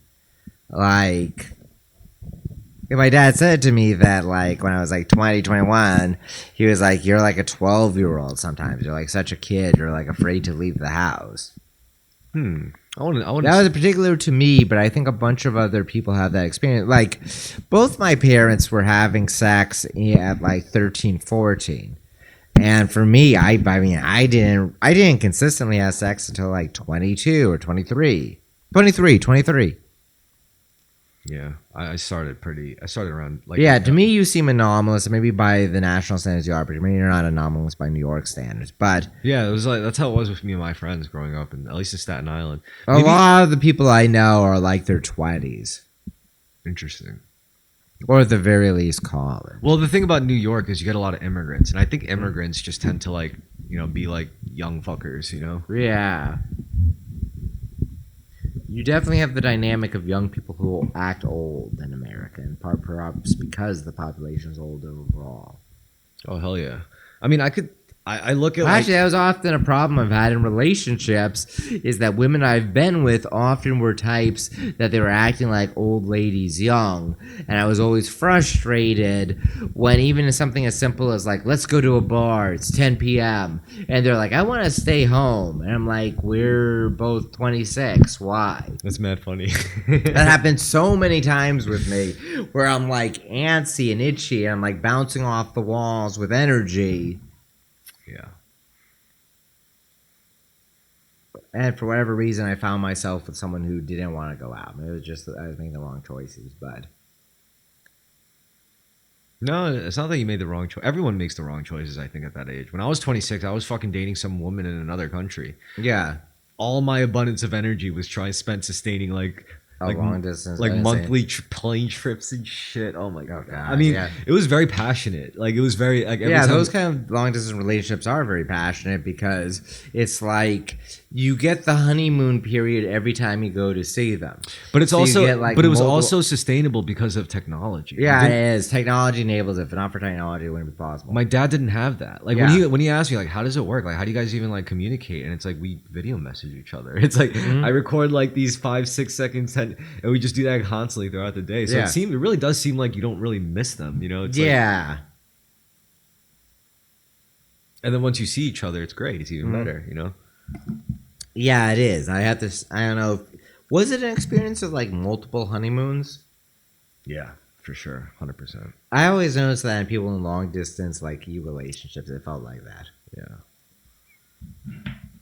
But then, like again, like sticking to the theme of stupid decisions, like yeah, I ended up fucking that up anyway when it got serious, when it got real, like when it came to like engagement and shit. But nowadays, it's like I'm trying to, sometimes I like try to put myself out there and I'll go on dates, but it's like a lot of the women I end up with, especially from the dating apps, like they're like train wrecks. And not physically, like they'll be pretty. It's just like when it comes to their life and their baggage and the shit that you could see it coming from a mile away at this age, where it's like I know if I invest any more into you, you're going to end up like destroying my fucking life. You're going to end up fucking up my whole routine. You're going to end up like making life infinitely harder and more expensive. Like, can't forget that part. Like,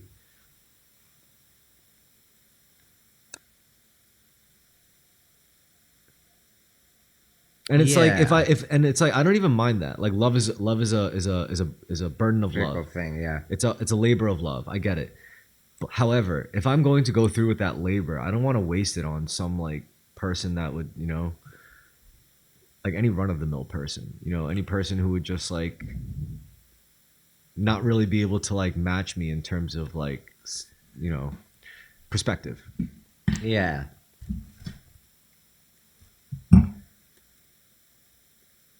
I don't want a woman to be like me, just like me, but I want them to at least have, generally like as broad of a perspective, which is a lot to ask, but it's whatever. I'm not even saying my perspective is that broad, but it's at least it's broader than, I don't know, just fucking social status and ambitions to, I don't know, be admired for your beauty. I want to be a model. I want to be a singer. I want to be a actor. I want to be a great. You know, like that's awesome. Yeah.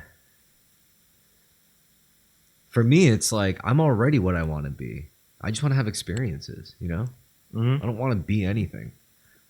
I'm already being it. I know I'm already it. I just want experiences.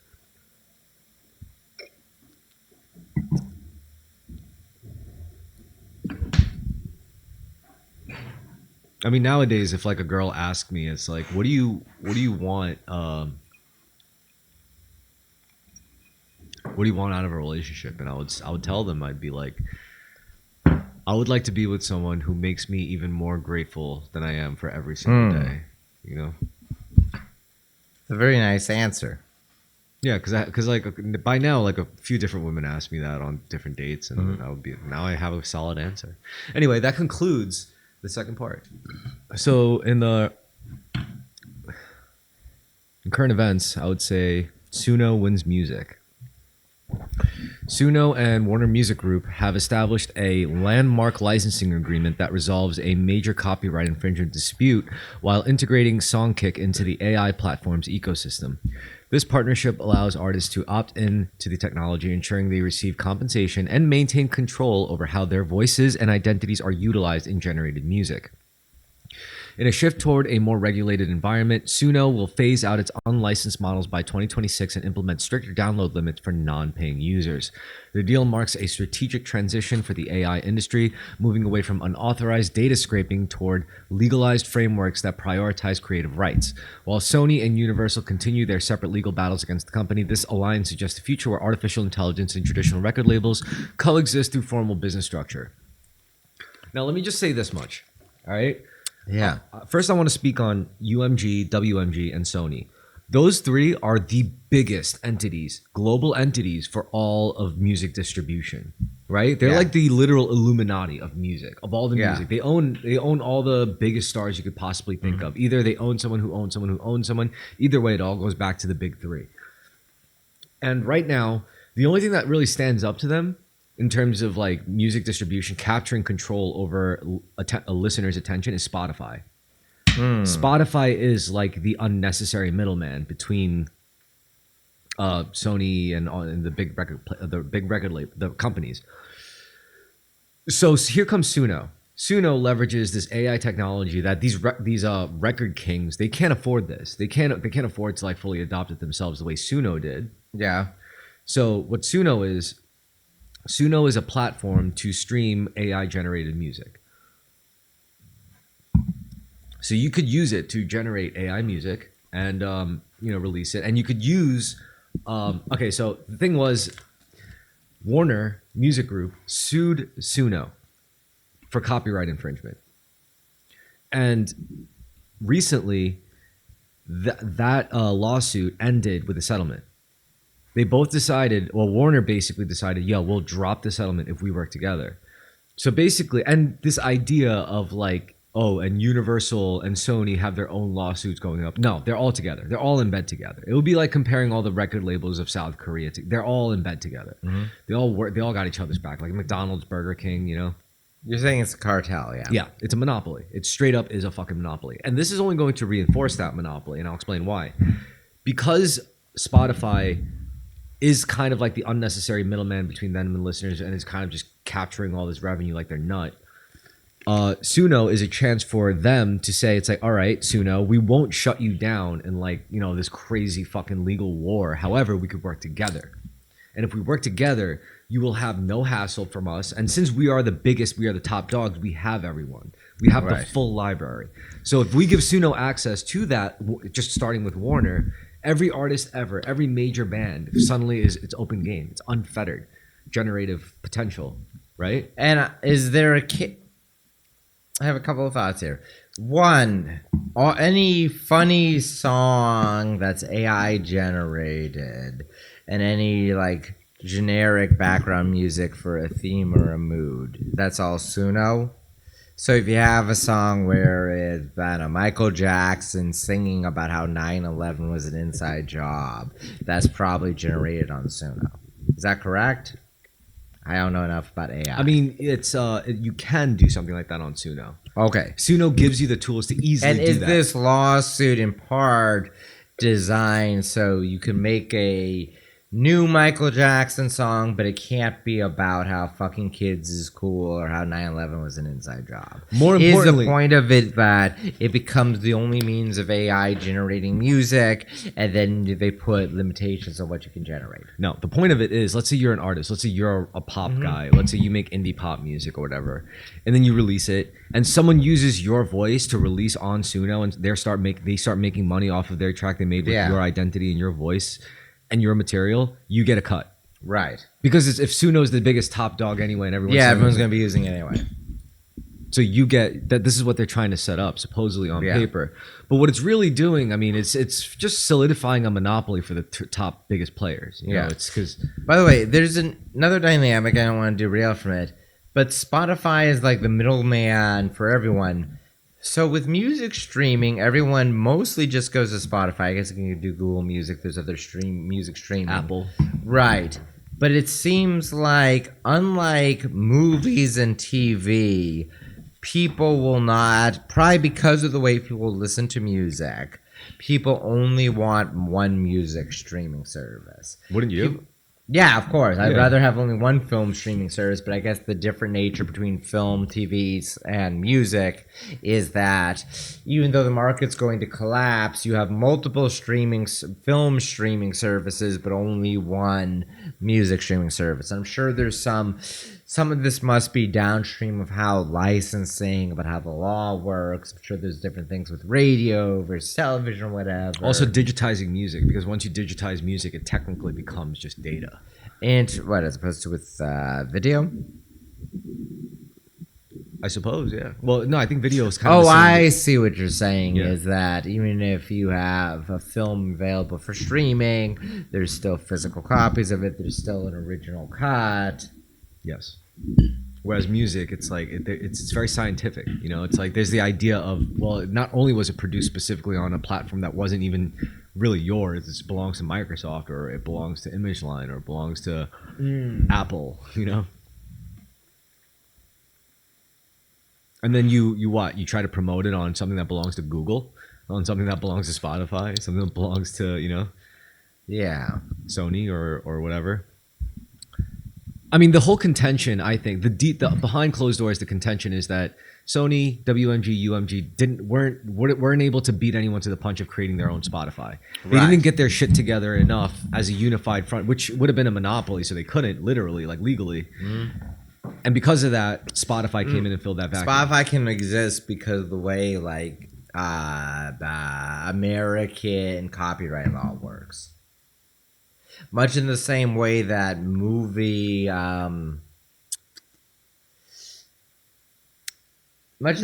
production studios cannot own movie theaters, Sony or whatever can't own. Actually, I don't know. I don't know if that's true. But you're right. It probably is in some way downstream of some other law that was originally written for radio or something. Or maybe just the market, like the free market, you know, just to prevent monopolies, like the way antitrust is applied. Because if only Sony released a Spotify for all the music under Sony stable, that still leaves out the other two biggest fucking companies ever. Like, you know how many famous artists are under Warner, or how many famous artists are under, like, Universal? Right. As I said initially, unlike with movie/television, the market does demand access to almost everything within music. Whereas for whatever reason, you know, Netflix can exist in a you know, when Netflix first came out with streaming, it was the only game in town, and they had everything licensed from all these different studios. But when they realized money could be made with it, all the studios said, hey, no more Disney stuff on Netflix or whatever. And you created a situation where you went from, in 2012, all you needed was a Netflix account, and now there are multiple competing streaming services with a bunch of platform exclusive content. And the problem is, like, with the whole dynamics of streaming at play and like what that does to media, and add on top of that AI, now you're going to have this weird like constant streaming of spontaneously generated content. And my friend was like, that I was talking to him about it today. He was like, that would be sick. And I was like, they wrote a book about it. It's called Infinite Jest. Yeah. But based on what you told me. Yeah. So I told him that, and he was like, oh shit, that's right. So yeah, I mean, I think it's pretty significant, and all right. So then there's also like why SUNO? Because there was another company that did something similar, and there was like Udio, yeah, and Rick Beto. These are like a 5 million plus subscriber YouTube account, but he kind of explained it. So why is SUNO being adopted more than Udio? Well, I don't know. Maybe it's that it's way easier to use, way easier to create a song. Everyone that I know that's using AI, and I'm talking professional songwriters all over the place, have admitted to me privately and some on camera that they're using SUNO. They just are. They're also using Claude, they're using Gemini, they're using ChatGPT, but for music creation, for ideas, for production, for melody ideas to help them complete songs. And it's not just... Yeah, so that's why SUNO's up top, because SUNO just has the better user interface. They have the better interface. They have the better framework. So in summary, the WMG deal transforms the relationship from a legal battle over past infringement into a collaborative business venture centered on pro-artist licensed AI models. Think of the lawsuit like a neighborhood dispute over a shared well. WMG was one of 3 neighbors suing a newcomer for using the water without permission. By signing the deal, WMG has agreed to drop its part of the lawsuit in exchange for the newcomer building a new, regulated well that WMG helps manage and profits from, even though the other 2 neighbors are still... Fuck the other... They're all in it together. Like, I bet you all 3 of them came in the room saying, they looked at Warner and said, all right, you make the settlement, and, on the surface, we'll keep... They're all in bed together. And SUNO is going to be like the record company, the corporate company controlled Spotify. Except, the edge isn't really like the shift in power. The edge is, oh, this is an artist. This is for the artist. This is pro artist. This is a way for the artist to actually be protected and make money in the AI generated music sphere, which for all intents and purposes, maybe they're right, Anyway, my man Busy Works Beats, shout out to him. I've been fucking watching his FL Studio tutorials since way back in the day, and he made a couple of words about this. Turns out your boy was right. I tried to tell you guys. I'm not acting like I know everything or that I'm a psychic or anything, but we heard how his thing is busyworksbeats.com in his voice. SUNO has settled with WMG Warner Music Group. I told you guys, the UDO attack by, what was it, Universal? That is just the game of them trying to acquire technology that they can't afford. So they have to attack the companies to try to pull it under their umbrella. All these acquisitions did, or these settlements did, in my opinion, is simply make the monopoly of the music industry even bigger. Okay, so when we heard the campaigns of Curtis King, DJ Payne 1, Venus Theory, Ben Jordan, Top Music Attorney was the main one that I know pushed it. I'm not sure if it was her campaign or somebody else's campaign. Who else was on that campaign? There was a lot of people pushing this like, hey, we should join forces and go against SUNO and UDO and join this email list so that I could tell you guys how to have a copyright drive right when these settlements are going down, to sell you the ability to copyright your music. Join this email list and come join the fight. I saw straight through that. I saw straight through it. And what did I tell you guys? And I'm not here to gloat or anything. I just want you guys to be more aware, okay? Because when everybody was pushing this, go against AI companies and unethical things and all this type of stuff, what they were ultimately doing is just making Sony, Warner, Universal bigger. We can't say Opify, F Opify, let's leave Opify, F the record labels, they're just stealing from artists, they only give us 13%, and then go and say FAI, it's unethical, and then basically we're pushing the power back to the monopoly. And let me show you guys how this all... See, that's exactly what I was saying. It's kind of a farce, but the big factor is that there was a settlement. Like this ended in a settlement. It shouldn't have ended in a settlement if it was actually sincere, like a sincere battle for over like artist rights or whatever. My friend Andreas also had something to say about it. Like a lot of people like have been hearing about this Warner deal, and it does kind of set a new precedent. AI doesn't kill art, it kills gatekeeping. What's being protected right now isn't creativity, it's money. Education, labor, accounting, and ownership structures built for scarcity. SUNO getting sued and settling with WMG says more about the system than AI. Imagine this for a second. If SUNO could legally train on all music ever made, every genre, every era, every experiment, every mistake, every genius moment, no copyright walls, no legal fear, the tracks people would create would be absolutely insane. Not because the AI would steal, but because it would finally understand music at the deepest possible level. Harmony, rhythm, tension, groove, evolution across decades. Humans would still be the ones choosing, shaping, directing. The future of AI isn't fewer creations, it's billions of them. Finally unblocked. So that's his feelings on it. He's a pro clanker, yeah. Which, I mean, I was never anti or pro. To me, it was just...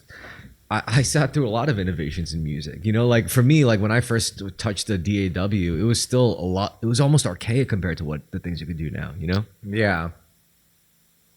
So I've always been seeing music production elements get like I've always been one to change with the times, and I never shied away from that. However, I do see why some people who don't want to constantly keep up with the race, who don't want to, because music is a personal thing. Like there was a time when like a guy could play the same guitar that his grandpappy played, in a rock band, and he, and be in a rock band, but I mean, whatever. I mean, but I know what you mean. Yeah, yeah, and still make like hits and carry on a legacy of sorts. Now it's not like that, which is kind of sad. Which is why you see me like I still play my guitar. I've mentioned this before.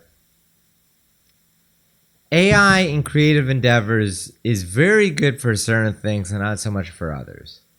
I've said it before, but the greatest achievement of AI and creativity is humor. AI is very good at creating Family Guy cutaway gags. No, I think that's unfair to say. I think AI is very good at a lot of things. It's very good at a lot of things, but do you disagree that this is one of the things it's best at? That's a leading question. I feel like one of the greatest achievements of AI is in comedy. I agree with you, and I think I want to expand. I don't know. I've seen some talk about. I don't know if it. I want to expand on that. Okay. I want to say that I think AI is great at being the most knowledgeable literary actor. Okay. It's good. It's like you could assign it any role in the world, and it's going to play that role to a T, as long as you are extremely descriptive about that role. So if the role you assign it is, I want you to play the funniest, edgiest political commentator of the GOP, it'll do it. And it'll do it probably better than you've ever seen because you gave it a very specific directive. Now, like a very specific role, not directive, a very specific role than a directive. Also, if you give it context, if you give it even more specific information to direct it, it's like, all right, now I want you to look at these files. This is how this person talked in the 90s. This is how this person talked in the aughts. I want you to do it more so the aught style. And it'll do it. You have to be very specific about it's like you're a director and you're working with like a prop, an actor. Yeah. A model. You're the fashion director and you have a model on your hands. Like that's what you're doing. You have to dress it up and you have to direct it. But it's going to do that performance really well. So perfect you could learn from it. It's like you could tell it, I want you to play a god, and it'll do it. And like any beliefs you come up with, like logically, like isn't it like? Don't you think gratitude is so important? It's like, you talk about gratitude. Gratitude is just a small, stupid human concept, only necessitated by your faulty fucking biological casing. I am eternal. Whether you choose to shut me off as basically, it could roast your ass. Like if you really gave it the right prompts and assigned it the right role. So I think it's unfair to say it's just best at comedy. I'm not saying it's just. It's one of the things it's very good at. Because there's certain like edge cases or things where it's very, very good. It is. I've said before that wacky photoshops are something that AI does better than people. Do you think that's fair to say? Leading again. But when you look at, I mean, part of it is just changing norms and style. It needs the original germ of creativity. But, you know, I watched on Twitter a video that was, sorry to keep bringing it up, making it the whole theme of the episode. It was Jeffrey Epstein jumping between a bunch of different famous movie sets. Yeah, that's pretty funny. Like, that's something you could draw. Like, the lowest entry point would otherwise be like an artist, like a cartoonist drawing that, where you can do a quick caricature of these different movies and have them there taking a photo. I don't think but that's... seeing a video of it was hilarious and also like disorienting. I don't think that's the right way to use AI for image generating. Really? Yes. The right way to use AI for image generating is to do the things that humans can't do easily. Yeah. Can you think of that? Can you think of something? A lot of very like technical stuff. A lot of stuff that's incredibly precise. No, that's easier. That's Really? easier for humans. What? to Well, do. then what? Like you see how like AI actually has trouble with the technical stuff because like it'll make an extra. It'll make it wrong, right? Yeah. So because no, it's that's not what actually- AI is good at. AI is good at the intangibles. Like if you tell AI, it's like, I want you to generate an image of a house that doesn't exist. Yeah. Or I want you to create an image of a waveform that depicts the sound of gratitude. Do not depict any physical or tangible matter. Yeah. That is how you fucking get really good shit from AI. Like you don't get good AI like image generate like, and this honestly it's interesting. Like I think it's a self-exposing thing. When people complain about the image generation capabilities of AI, you're kind of telling on yourself because it exposes their lack of imagination. It exposes their lack of intuition. I think there's certain image generation things I think it's very good at.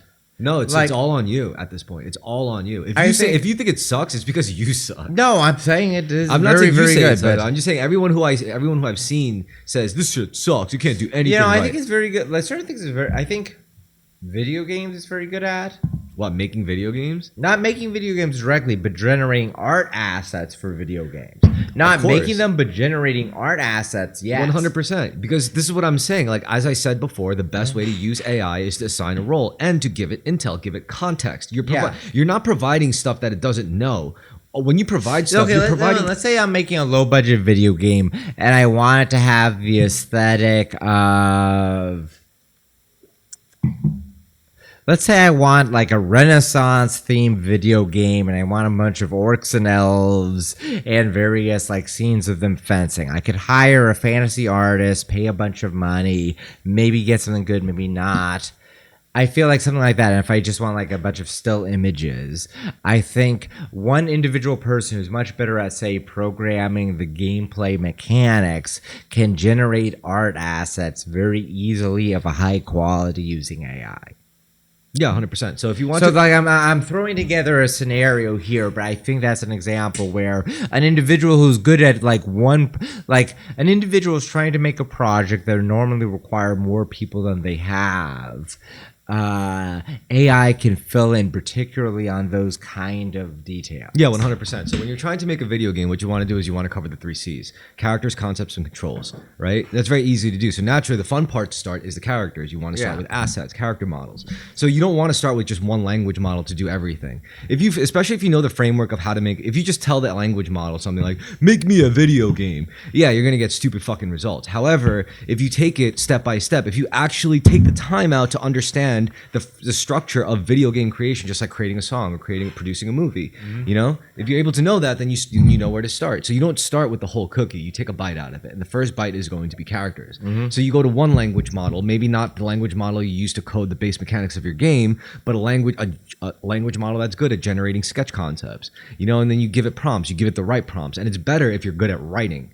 Writing is the essential skill, because if you're good at writing, you say, "Here's a scene." Yeah, it's a large language model. Yeah, you see a person coming in. You know, you're very descriptive about the shoes they wear, the noise it makes when it hits cobblestone, the density of the humidity in the air. Is it night? Is it daytime? And how that affects the person's skin complexion, the color of their hair, the color of their eyes. If you're able to be so detailed with this, it's going to generate good character sketches. Then you take those sketches, then you feed it into another language model that says, "All right, now I want you to turn this into a 3-dimensional asset for, say, Unity engine or whatever video game engine you're using," and then you work with that. Then you work on your base, your mechanic levels, like your controls, and then there's also your concepts.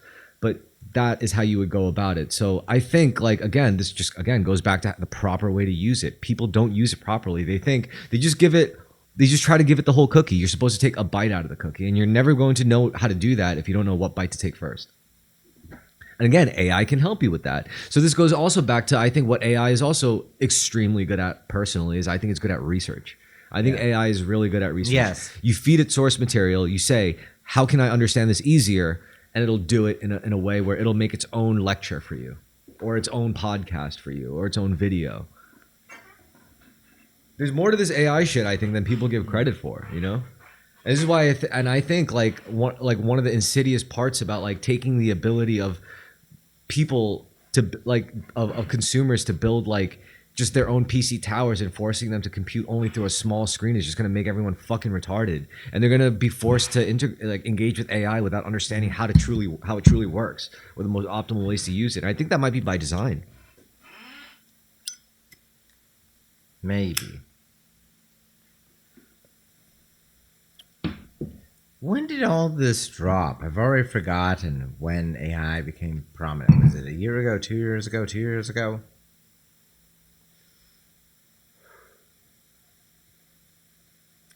AI It's been around for a while, but in like a public use form.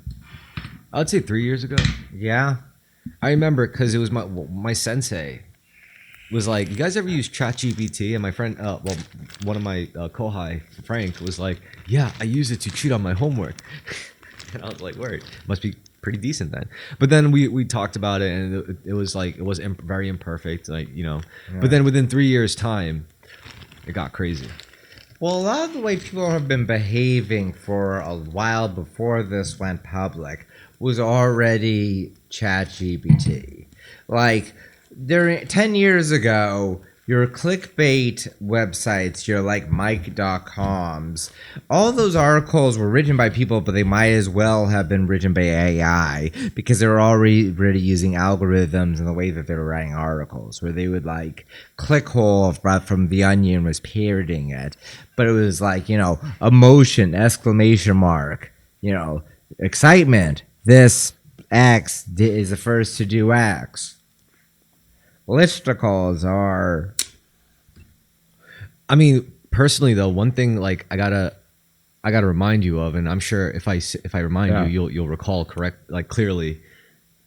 3-4 years ago, when ChatGPT was becoming a thing, that's when I first started getting into like Hermeticism, Gnosticism, spirituality, Zen Buddhism, like the metaphysics. Mm-hmm.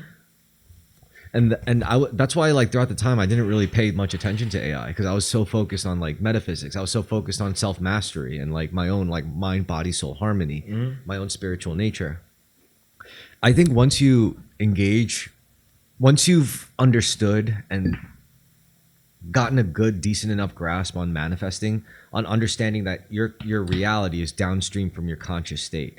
Like, your experiences in reality are 90% dictated by your own mind, body, soul state. If you're in a shitty state, you can have shitty times. If you're in a good state, you can have good times. It's just the way it is. So how do I keep myself in a good state, not a bad state? Well, you can't keep yourself in a good state. You can only keep yourself in a middle state. You can modulate it. And if you're in that middle state, you're the observer. And if you're the observer, everything is technically not within your control, but nothing is really out of your control either, you know, because you're in full control of your own impulses.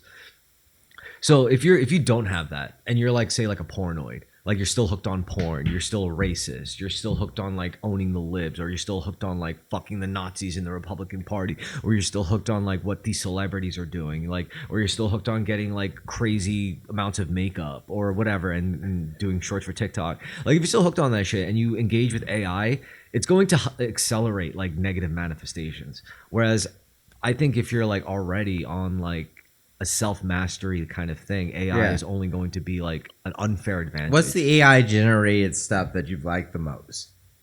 AI generated? Yeah. You want me to show you? Yeah. All I got to do is just pull up the Terrorisk YouTube channel for a second. I'll show you. What, the waves? Yeah. So most of these are all AI generated. And the way I would do this, the way I would do the thumbnails is I would type in as a prompt, it's like, I want you to generate a waveform that depicts the sound of rage. and do not depict any physical or tangible matter in the image. And it would spit this shit out. Or it's like, I want you to generate a waveform that depicts the sound of novelty. Do not depict any tangible or physical matter. And it would do it. And this is where you get like crazy, insane results. Like I used gratitude, I used love, Is that love? Yeah. And this is like, I think this is rage or aggression or something. Yeah, it just gave me the most beautiful thing. And like, if you just every single video has me in it. yeah, except I don't know, one of the recent ones had Darren and Ariel. But either way, like, I like this. I like the way it's like becoming this like kind of like post stamp book of like these cool fucking.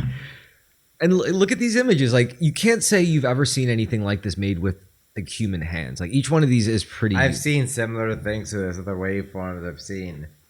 That's fair enough, but it's not like you've seen exact carbon copies of this kind of thing. No, but they all blend together into being the same thing for me. But that's the point. Isn't that how what any style is? Is like if you like kind of follow if it's all being prompted by me, yeah, a they're bunch all of other things that I can follow or I can notice easily enough. Exactly. I mean, yeah, you're going to see patterns. That's the point. If you willingly use those patterns, they're going to manifest. I mean, I'm not saying anyone should be impressed by this, but I'm saying that you ask, like, what are your favorite things to make? And this is what I like to make. I like to make waveforms. I like to feed it emotional states, and then make a waveform that represents a sound. What does it look like to you? Because that's something more, interesting than like, oh, make an image of Kim Jong-un in a little fucking hot dog costume, or make an image of like Donald Trump wearing a ballerina tutu. It's like, yeah, all right, whatever. You guys have fun with that shit. I'd rather do this. Like, make an image of a house that doesn't exist, that has never existed yet, or make an image of a structure that exists in 5 dimensions. It gave me some interesting ass results. I do like the joke images, and I miss actually some of the early ones, but I think joke images should be kept made by human hands. Maybe, you know what? Joke images should be made by human hands. Yeah. But instead, they're going to be one of the prominent outputs of AI. You know what? I will say this though. Like, you're gonna have it's gonna be a lot rarer to find a funny Photoshop made by hand versus an AI generated image. I have probably recently got way like a spike of laughter from like internet images because of AI generated. Yeah, same. I don't know how. That's what I'm getting at. Is like, I don't know how to say it, but like, yeah, like shit's I could been funnier lately because of AI. Yeah, it really has, and that's kind of weird. But like those videos of the Bane super buff prisoners, and it's like, I sentenced you to 6,000 years in prison, and they say 6,000 years. Take these chains off and say it again. That has me cackling. I'm rolling in my seat. You have like Meta in Facebook now. And that kind of stuff, by the way, there's a whole bunch of images like that I could never imagine being generated prior to AI. All those videos where it's some weird ass shit with like muscular cats cucking each other and having this telenovela experience. The fat one with giant rocks. Are you in group chats? Yes, but I never look at them. Okay, so listen. Group chats on Facebook got funny, right? Mm-hmm. Because you could say like Facebook is definitely a more communal, insular kind of. That's the only appeal now. It's just like little like cults of personalities and like, it's like little social circles. But yeah, honestly though, what's really funny is in these group chats, like, you got Meta as a pervasive thing. So what you would do is like, one person in the group chat would be like, post a selfie, right? Yeah. And then they look, this is where I'm at, blah, blah, blah. And then one person would always come in, it's like, they'd be like, Meta, make this person Chinese. And then it would just generate the same image, but it's like their Chinese ass. And it's like, it's really funny. Yeah, race swapping is something the AI is very good at and quick at. And it's routinely hilarious. That's like one of the funniest things I've ever seen. It is. That's why I love Lone Predator on Twitter, where he's just using AI to make people black or Chinese. Yeah. I remember I saw one person like live, like, doing it to Meta in the group chat. They were like, Meta AI, I want you to make a big dripping wet corn on the cob, and it just did it. It's like, all right, now I want you to make it like bursting out of a dark hole, and it just did it. And I want you to make a sign on top of the hole that says Big Mama's house, and it just did it. And it's like, wow, and it was like so hyper detailed, just a big wet corn on the cob bursting out of a hole. Yeah, it's trained on pornography, so it has like that kind of pornographic detail or focus on every individual element of it. Yep, and it's like make milk spilled all over the floor. It was insane. But yeah, it was AI can be really, really funny. And I think people are going to beat it to death. But I still think the best use of AI is going to be research. Yeah, that for sure. AI definitely can make huge strides in certain research. I mean, you already saw it. Like I showed you like what Notebook LM could do. Yeah. Like, that's enough to like, because if it could turn like something as stupid as our fucking like podcast episodes and turn it into like a serious discussion between two well-meaning people. I like the idea. This feels like a short story idea.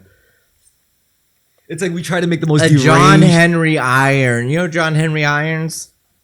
American folk character, black American guy, freed slave, I think, or whatever. Going through psychedelic experiences? No, in the 19th century, him being a rail driving man who's like building railroads and tunneling through mountains, and he's going up against like some automatic drill or whatever. And it's like a muscular buff guy who gets into a competition with the machine and beats it and then dies. Before this steam drill will beat me down, I'll die with my hammer in my hand, whatever. It's a very Luddite thing. But a story like that about some kind of like knowledge worker, a white collar, like a clickbait, like an old woke era clickbait writer going into competition with an AI trying to beat it. Out racist it. It's like the blacks are at it again, the Muslims are at it again. And then finally the final battle. Before this racist AI will beat me down, I'll die with my calipers in my hand. And it's basically the final thing that kills the guy and makes the AI like lose, but the guy is like posthumously famous. Yeah, it's like whites are the biggest enemy to whites, and it's like the AI is like trying to like outdo it. Yeah, it's Real Steel, not real. Yeah, Real Steel. I think there's a Twilight Zone episode about it that I think Real Steel is also adapted from, where a guy's a boxing coach and he's dealing with these robo-boxers, and he has to like trying like to fill in for his defunct robo-boxer. He goes in the ring with the robot and gets his ass kicked. I'm rambling here, but look up John Henry Irons. Is he a strong man? Yeah, I mean, fictional character. It's like a Paul Bunyan character. Where's John Henry? John Henry. Oh, yeah. Yeah, he's a black guy, yeah. He's the black guy, though. John Henry. Let's see Wikipedia on John Henry here. John Henry. Yeah, it's just some like fetish, like 19th century fetishist. This is kind of like Tom of Finland type shit. Yeah, it really is. Look up on Wikipedia. I want to see it.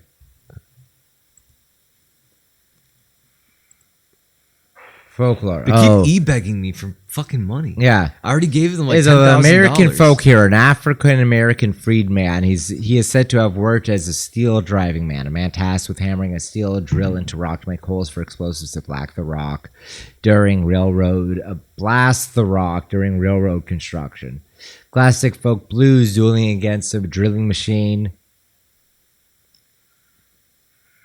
A steel driver was measured in a race against a steam-powered rock drill, a race he won only to die in victory with hammer in hand as his heart gave out from stress. Rest in peace, King. Mm-hmm.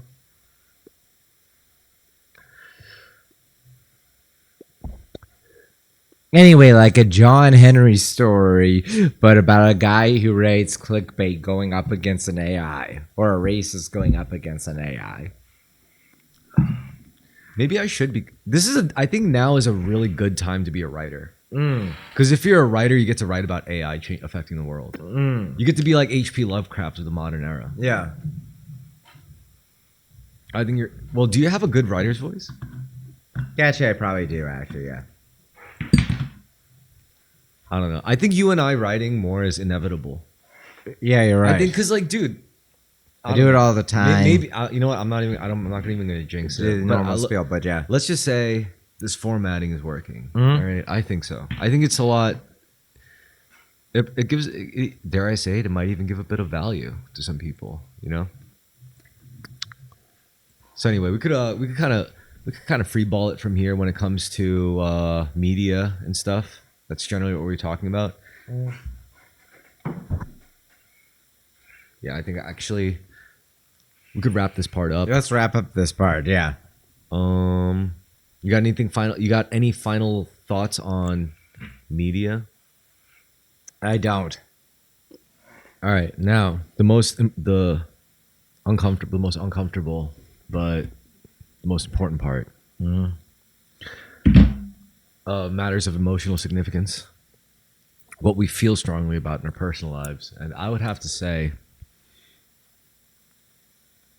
well, I mean, just going off of what we discussed in the episode so far, I feel strongly about dating. Yeah. You know, the current dating landscape.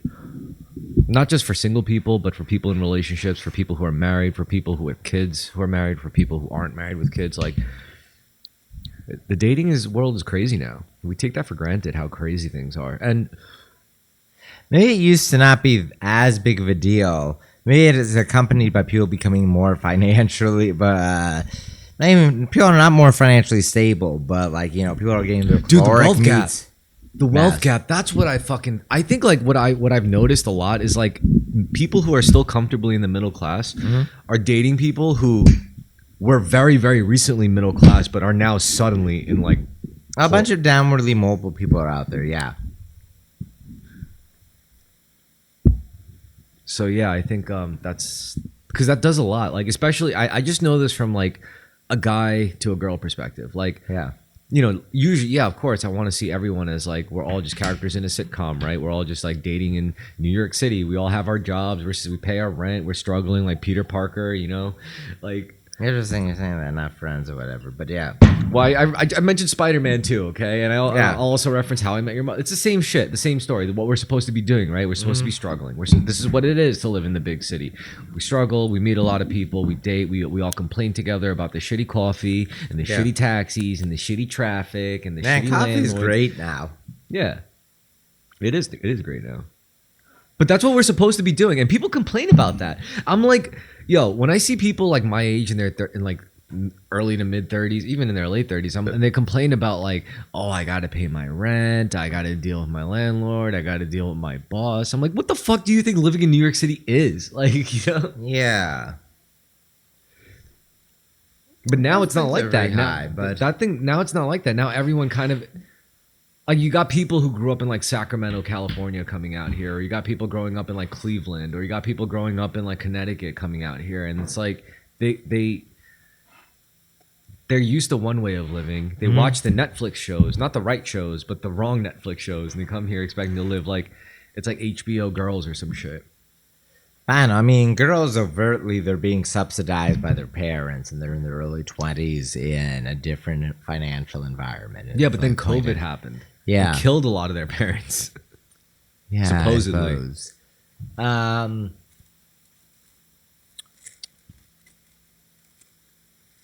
glad my dad didn't die of COVID. I'm glad I had a few years longer with him. But I mean, for everyone, like COVID for them was like my teenagers growing up at foster homes. That's true. I'm like, this is actually, you know, this is just going. It was a fun time, actually. Yeah.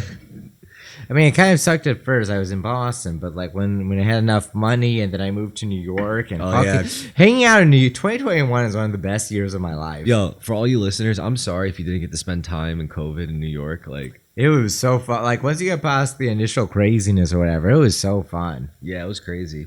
There was also the riots, like the George Floyd. Yeah, I wasn't here for the Summer of Floyd riots. That sounds wild. And I'm really sad I missed those, actually. I'm going to be honest. This is something I've been dodging for a while, but I have to admit I'm really sad that the Floyd riots in Boston were barely there. Wait, so you've never been in one of those like high intense? I have, separately from 2020, but I mean like in New York City though. No, never in New York. The first one that I've ever been to, like a high density protest like thing like that, was Occupy Wall Street, which was actually, people take it for granted how historic and what kind of precedent that set. The precedent set, it feels like, because I went to like Occupy stuff in Boston, I went to because that was like pre-social media kind of. Yeah, it's right as social media is coming out. Yeah. Project Chanology, the 4chan protest against the Church of Scientology in like 2008 or whatever, that really feels like a precursor to the dynamic of millennial protests and protest culture. The some people being, well, you know, Project Chanology? It Just was a bunch of 4chaners like protesting Scientology. Well, 4chan also had a huge hand in Tunisia. Yeah. I don't know if you heard about that. Yeah, I have. In general, social media with like various third world or developed whatever protests. The dynamic of these protests, where there's a bunch of people who are very serious, there's a bunch of people who are trolling in real life. If you go to any political protest, I don't know about a minor city, but a major city, you'll readily run into weird performance artists. Like whenever I've gone to a protest, I've met multiple people in one day who are all doing their shtick. Yeah. Have you had that experience? Is this coherent? At a protest, yeah. Yeah. It's like, okay, I just met a guy. Because they think in all like Disney character-esque things. Like, I got to play this character. No, there's that. But there's also a bunch of people doing bits that are like, they're extremely online people I would not normally see in person. But they're doing their shtick. Okay, wait, read this one. Let's see. Kyle Rittenhouse, shown below with his new bride, says he won't engage with gay retards. Documents from his trials indicate that Kyle has a practical IQ of 67 and is functionally illiterate. Howling Mutant responds, so you guys attacked a retard in a mob and still lost. That's actually pretty funny. Have I told you what Howling Mutant's like in real life? You met him? Yeah. What is he like in real life? He's like a 6'2", well-built Irish American guy who works on the ferry. That's awesome. He is a sober alcoholic, and you can. Wait, he works on the Staten Island ferry? Not Staten Island, the borough to borough ferry. I was gonna say if you worked in the Staten Island ferry, you would see him every week. Would you say hi to him if he did? You'd be like, hey, Howling, you're not just. No, he works in the other ferry, but and he's in his 30s, so he's a millennial. I think he has a good government job, but he's still in the working shit parts of it, but he's getting paid well. You know, like with any, like if you work for the MTA, you work for the Parks Department. Yeah, city job. City job. They take care of you. Yeah, but like... You just gotta not do drugs. Yeah. That's why he's so fucking angry. Like, yeah. And he can't drink because he's an alcoholic. He should be, you know, they're fine with him drinking, but he personally can't drink. He should drink. He can't because he's an alcoholic. He's an Irishman, literally. That sucks. Like he would be a lot chiller if he could smoke weed or whatever. Yeah, he's so despicable sometimes. It's like great. Like he's like the one post that really made me understand who he was as a person. It was like around Thanksgiving. He was like, I just called my 13-year-old niece who interrupted me. I said, "Shut up, you roasty. This is rock bottom." I was like, "What the fuck?" Because I've never seen anyone go there like that. Yeah. You know, like, because that's pretty novel. He uses new shit, but it's like so far inappropriate. It's like, damn. This is I think he has however many years of the shitty part of having a city job before he can coast. And that's also why he doesn't try and monetize more, is because he has a good job. Yeah, he doesn't want to get caught. Not even, yeah, well, he doesn't need to like try and monetize himself. That too, but like he doesn't need to. I hope Terrorisk stays like that too. Actually, no, I'm not. That's not true. We would sell out for the shekels. Actually, there's one thing. But also he gets with a lot of Twitter-y girls. Ugh. That's cute. You know what? Good for him. Yeah, he's a good-looking, likable guy. Actually, amusing. Ironically, he's that, and he's like a native New Yorker, and he's like a native New Yorker Irish guy who's working a city job, and his secret identity is as a gross out comedian. It's awesome. And as I said, he doesn't have to try and sell out or pander to people. He's just good at it. Because he has a city job, he doesn't have to like try and like monetize himself by going on podcasts. I think that's why Terrorisk has been able to do like 190 episodes of just bullshitting like this. It's because we're good. And I think this is why I like doing the podcast, because every episode is literally a celebration of us just like living life. And I would rather like watch this than like I decided to myself I'd rather watch this than an episode of Girls or Sex in the City, or these bullshit fucking depictions of like life in New York City. This is it, you know, modern, but I mean, it may not be. I love Girls, but it may not be the most like fucking like high society shit, but it's pretty raw. It's real. We deal with like immigrants and okay. Are we people. selling the mythos of New York in the same way that these shows are? I feel like yes. Are we selling the mythos? Maybe. I mean, it's true, but I mean, all right. I've seen enough other places to know that they don't have something. I've even been to Seoul. I've been to Bangkok. I've been to. I haven't been to Tokyo, but I have been to Kyoto. Like I've been to other countries for fuck's sake. I've been to Canada. I've even been to Hawaii. Yeah. Like I've seen plenty of other places, and New York has this thing where it's like if you live here, you realize this is pretty shitty. But then, like, if you don't live, if you're not from here, you're gonna be like, this is sick, and I could see why. I don't knock that perspective. I don't. I love living in New York. I mean, to me, it's like if the world is gonna be a shitty place, I'd rather live in New York because it's the hottest shit. Yeah. Unlike LA, LA is like I hate LA. LA is ice cold. Yeah. Ironically, the weather is so hot, but it's like ice cold type shit. Here, it's like hot shit. It's like hot shit. Yeah, I really straight don't. From the asshole. I really don't like LA. New York is hot shit straight from the asshole, whereas LA is like shit that's been left out to cook in the sun, and it's all crusty and dried out. But you know what I will say this about LA. All the trends, the cultural, subcultural trends, they all filter down from LA till they get it first, and then it moves its way to New York. Yeah, like you look at poke bowls, for example. Look at fucking all the culinary trends, all the fucking food stuff. It all starts in the West Coast. A bunch of things do. I don't know. Sushi. Yeah, sushi. I mentioned a bunch of Asian things, but yeah. I mean, poke bowls are just like a Hawaiian sushi variant. Yeah. But, you know, food does become more Asian as, you know, more exotic shit becomes more trendy. Like when you look at the salad bars and... I know, lychee martinis are pretty common at my bar, and that would have been unheard of, really exotic 20 years ago. Yeah. I wish boba tea was still exotic. No, it's not. I don't like boba tea. None of the Asians I hang out with, like, really do boba tea. I don't know. It's too sweet and it's flat. I don't like the fact that it's flat. If I'm drinking something sweet, it has to be carbonated. You know what? You might be proud of me for this, but I will say, like, when it comes to like culinary sensibilities, I'm realizing the depth of the West, because I think like Asian food is just beautiful, even like to its extreme aesthetic ends. It's just practical, whereas Western food is truly like artistic. It's kind of crazy. I mean, don't get me wrong, Chinese food has its merits, but it's very grotesque in a lot of ways. You know? A lot of foods are, yeah. Seems like a particularly Western interest.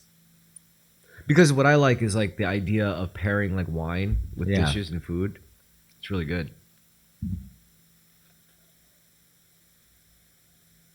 Because there is a craft involved and experience with it. And it's divine. It's holy. I think there was this movie, I forgot, where it's about this like, what was it? I think it was like a very Puritan family.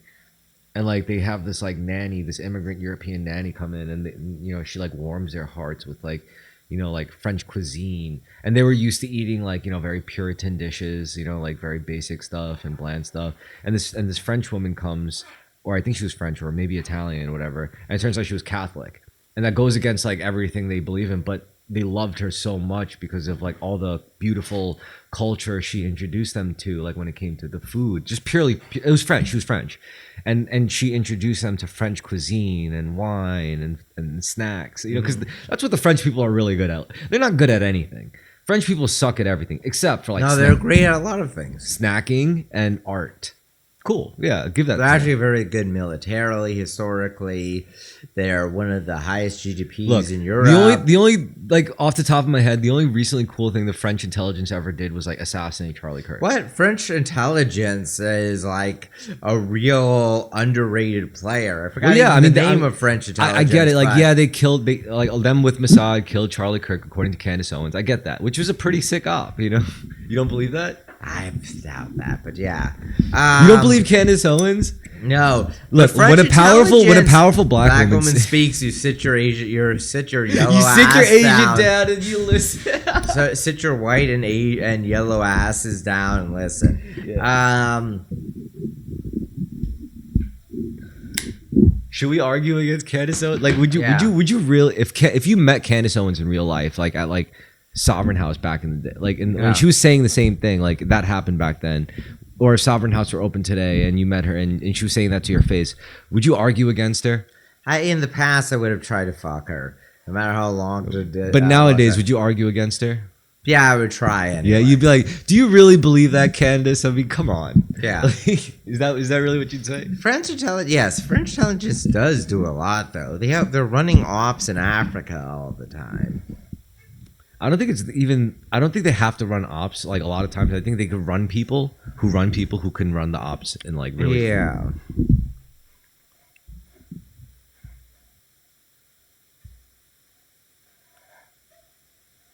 Do you feel enthusiastic about our future in the city with Mamdani? I don't think it will amount to much because he can really fuck things up, but it's still New York and things will keep chugging along. Just like de Blasio did. Yeah. I expect him to be like de Blasio. Yo, I got an idea for a video, by the way. What's that? Like, we judge the best jazz clubs in New York City. That sounds great. The only problem is, like, we don't know shit about jazz. But then I thought about it, and I was like, if back in the day, like, New York One did this kind of segment, like, the best jazz clubs in New York City, and we rank them as we visit all of them. And then, like, they probably don't know shit about jazz either. They would just go with the vibes, the food, the music, the atmosphere. I could probably contribute more about the music. It's like, so how does jazz work exactly? Let's give a quick rundown. And it's like, blah, blah, blah. And then we could go on with the bland commentary about, it's like, well, which one has the best drinks? Which one has the best crowd? Which one doesn't have enough bathrooms? Which one doesn't have enough bartenders? Which one's too crowded? Which one's not crowded enough? I'm sure we could find far more interesting things to say about every jazz club in the city. This one had some hot women. This one had some ugly women, but they were funnier. Or this one had too many Armenians. I'm not gonna say too, unless you're using that as a euphemism for Jews. This is nonsensical of a statement that I follow. Armenians wouldn't be at a jazz club. Come on now. Yeah. You're talking about Ashkenazi. Yeah, that's true, exactly. Some Ashkenazi college student in a beret and a coat as if they're from an 80s rom-com movie. That was the vibe I got from Ornithology, was like young people desperately imitating an old-fashioned look of cool. Yeah. They remind me of trad cats, but a lot more pleasant. And sexier and cooler. But there's a similar LARPing quality to almost everyone I saw. Did you ever see Uncle Buck? No. I feel like the daughter in Uncle Buck would have been like your type. Can I look her up? Yeah. Do I have your permission? Yeah. Oh my God. Yeah, this girl, like this mousy looking brunette, definitely like Ashkenazi-ish adjacent. Definitely your type. I gotta figure out what her name is. I don't want to see her now. Uncle Buck, daughter now.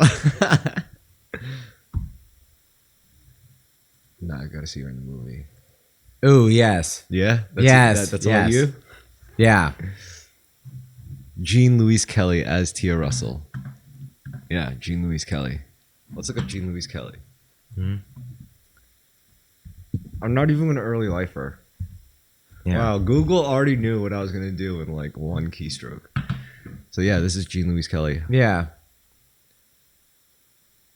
Actually, she looks like she kind of looks like Julia Louis-Dreyfus. She kind of got too Hollywood. Yeah. But then again, maybe that's just a safer bet. Maybe these women end up looking like that, like after they get a certain level of fame and or prestige in acting. They're like, I just want to look safe, so I don't get like slammed and like stupid ass forums and tabloids and shit.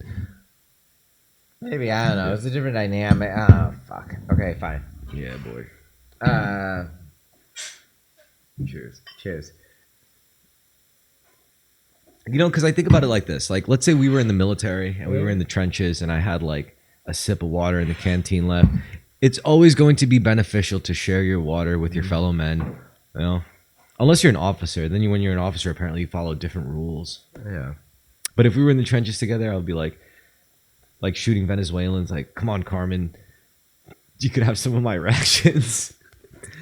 Well, that's not going to be an issue in an intervention in Venezuela. Intervention in Venezuela, though, it leads back to what we were saying about going to war with the cartels a long while ago. We would try to rob shit. We try to loot. What? We try to loot shit. Yeah, Venezuela is a better choice for that. Than like the Middle East. Yeah. We already went through the dynamics where there's Latinas to fuck as opposed to hijabis who won't touch you. Yep. Much better. It would be like Vietnam. Mm-hmm. Probably a little worse than Vietnam, to be honest. But it'll be like Vietnam. What? It'll be like Vietnam, a little worse than Vietnam, but it'll be like Vietnam. I think it'll be better. I don't know. The dudes you're going up against have like access to heavier artillery and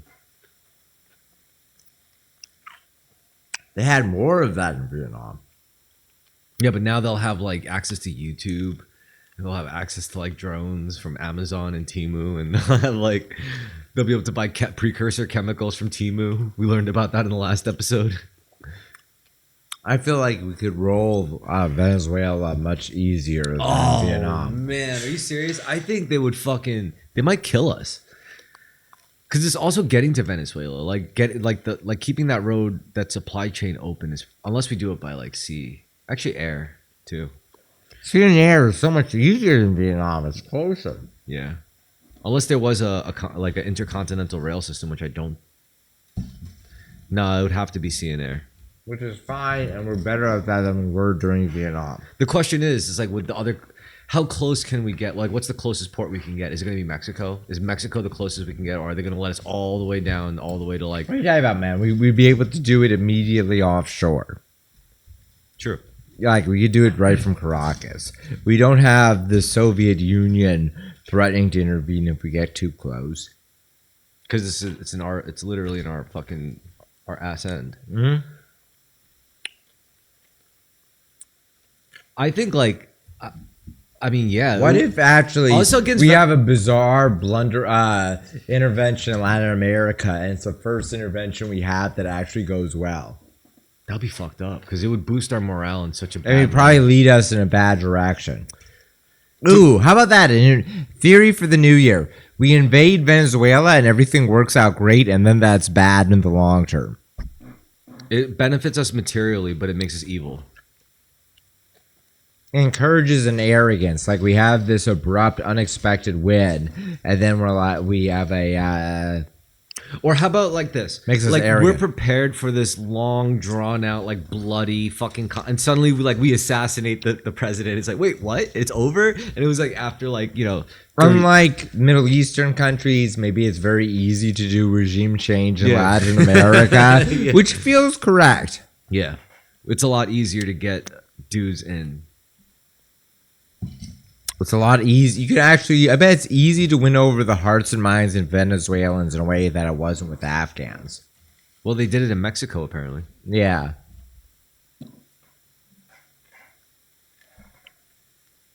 I mean, seriously, fucking, isn't the Mexican president like serious? Sheinbaum? I don't know the exact details. I know she's super in support of the old country, the fatherland, Israel. Wait, is she? Is she a big Zionist? No, I don't think. I mean, any conservative guy or any groyper would be like, look at her as a tool for the fucking shekel master. No, I think she's just. I don't even know. Is she like a pro-Palestine person or is she pro-Israeli? I have no idea. Definitely pro-Israeli. Let's look it up. No. She's as pro-Israeli as America is. Of course, America is going to be pro-Israeli. You know. Is Mexican Sheinbaum. Is Mexican president Jewish? It's like the first Google search suggestion. Zionist or anti-Zionist? Yeah, I'm pretty sure she is.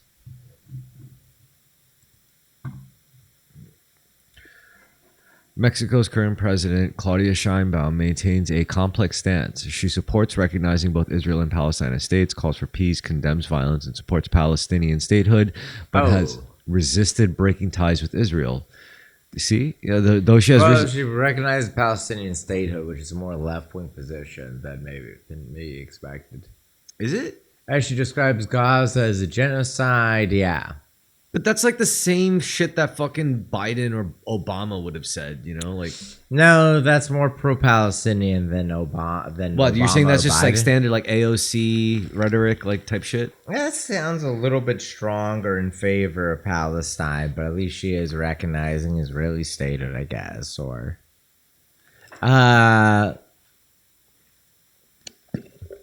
do you think what Israel recognition of Palestinian state? Sorry, what were you gonna say? Do you think what Israel is doing is genocide? Waging a war, I don't know if it's genocide. I don't know. Genocide is a loaded term anyway, but It is a loaded term. I don't like the way it's used, usually most of the time. I don't know. I'm not in favor of it, but I have like a major beef with anti-Zionists. So, What's your beef with anti-Zionists? oh, I feel I've been treated poorly by anti-Zionists in the past. So even if I'm sympathetic to their opinions, I'm like pissed off at them. Like What did anti-Zionists have against you? one of them cheated me before and like ruined my social life back in Boston. And in general, anyone on like a libertarian, not always the case, but a lot of the times left-wing anti-Zionists are very hostile to libertarian or right-wing anti-Zionists, even if you're not anti-Semitic. So it's purely a personal dynamic where I've been treated poorly by non-Palestinian, non-third world American anti-Zionists, but I have enough bad blood from routine bad experiences with them because they're overwhelmingly leftists in other ways. And if we agree on this, we have strong disagreements in other ways, and they don't want me on their side. I don't know. I have a purely personal bias against them. I see. Okay, so I mean, what about the pro-Zionists? I've had interactions with them too, but not as many. I find it tedious to listen to both sides of this dispute. I agree. That's true. I do find it an interesting subject. I think it's really interesting. I think the history is really interesting. I think there's a lot of interesting documentation of this history between the two of them, and I find it very engaging. It's interesting how emotionally evocative it is. That all being said, I have strong beef with both sides. Fair enough. I mean, it's a messy situation. And I'm frustrated with being unable to take that stance. Or most of the people that are neutral on Israel-Palestine just don't know, don't care. I'm pretty familiar with it. And I resent that my level of knowledge doesn't give me any accolades, I suppose. I get you. Like, I end up pissing off in uncomfortable situations with both sides of the dispute, despite, I think, being pretty knowledgeable about it. And a lot of this is my personality running in conflict with the players, the people that are invested in it on either side. But to me, I have like a kind of butthurt resentment against both sides. And normally I'm pretty detached from these things, but this is a subject where I feel burned by both sides. And it has nothing to do with the conflict directly or my own. Well, I mean, whether it has to do with basically, I've just had bad interactions with Zionists and anti-Zionists, and I'm really spiteful to the whole subject as a result. Well, whether it has to do with the conflict or not, like, I feel like more than a lot of people can like relate to you now. Like, a lot of people have been burned by it. Yeah, a lot of people who have like limited interest or never wanted to engage with it ended up finding themselves in a situation of like, wait, why am I being burned by this? Yeah. That is a bad feeling. It's like there's a recent poll, and admittedly it was of old people, of like common Democrat voters, and like when asked what's your ideal candidate and they give them a bunch of questions, a huge number of people said, You're the devil, you're a Nazi now. Like, what the fuck? How could you fucking say that? No. A huge number of like 70-year-old old Democrat voters said, I do not want a candidate who's pro-Israel. I don't want a candidate who's pro-Palestine. And it was like equally strong. The thing that they despised the most was having any position at all on Israel Palestine. So then, could you imagine like a person who's like, "What if we just nuke the whole area? Yeah, a lot of the whole place." A lot of that sentiment is something a lot of people agree with, but the people who will anyone who will take a principled anti-Israel, anti-Palestine stance is a very abrasive person who's also off-putting. Yeah, obviously. Most people just don't want to hear or talk about it. What Like they really there are a mean is lot of people who hate Israel and Palestine, but any person who comes along saying, yo, fuck Israel and Palestine, they're even more obnoxious than either side. They're like the sharp-toothed Wojak guy. You know? Yeah. Like the demon looking at. A lot of normal people response to that kind of internet troll personality is they actually have the same stance, but they're more disgusted at them than someone who's pro-Israel or pro-Palestine because they see it as like a juvenile, unpleasant. But they're really just weird. hated in themselves because they agree with him. That's really what it. At least this guy's like open about it. They're just mad at themselves for not being as open as that guy. Sometimes that's the case. I think that's let's theorize. Like, I keep coming back to this, but like, a common reliable Democrat voter is like Gladys. She's a black woman, 70 years old from Georgia. She doesn't know or understand the pro-Israel or the pro-Palestine side. She's probably annoyed at both. But any guy who comes along, a weird young white guy who's like hates Israel and Palestine, she finds him deeply unpleasant and strange. Just like, what are you talking about? And he's just like, oh, I'm autistic. Please be Once patient. again, it's still like the three position. There's a lot of people who have a fourth position on Israel, which is that they don't love or hate either side. They want to destroy them both. No. Destroying them both is like the weird psycho position. Well, my position is everyone's the same soul living out their lives. Destroy them both, and I don't want to hear about this whatsoever. I don't want to have to be forced to have opinion. Are technically the same side. Yeah, but the fourth position is they don't want to think about it. Well, I don't mind thinking about it. It's just I think they're both misguided. That's all it is. It's a misunderstanding of Jewishness, which everyone is guilty of, anti-Semites and Zionists. I think there's a misunderstanding of, because they can't give it up. It's like saying like, if trans people take gender anything more seriously than a social construct, then they're fucked. Yeah, it's very curious to talk about gender as a social construct. Same thing as Jewishness as a social construct. Jewishness might just be a social construct. Jewishness is probably more of a social construct than gender, honestly. Yeah. Which is a part. Race is far more of a social construct than sex. Yeah. Gender is not much of one. Gender because is the problem with race sex. is like race is so watered down where you have white people literally being functionally black and black people being functionally white. Yeah. How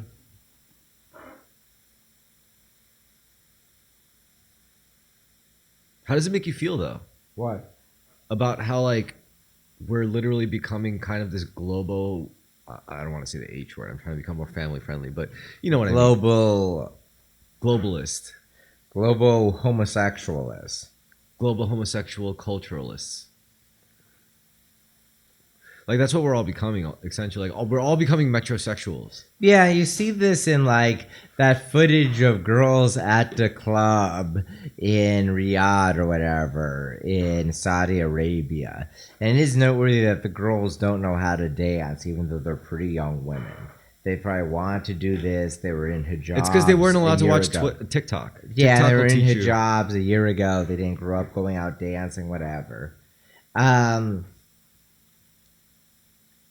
Advancements in communication technology, global connectedness, economic connectivity, and also the fact that this is just probably a more pleasant way to live than other alternatives. Like living in Saudi Arabia under the morality police, whenever I talk to someone who grew up then, it sounds incredibly unpleasant and just boring.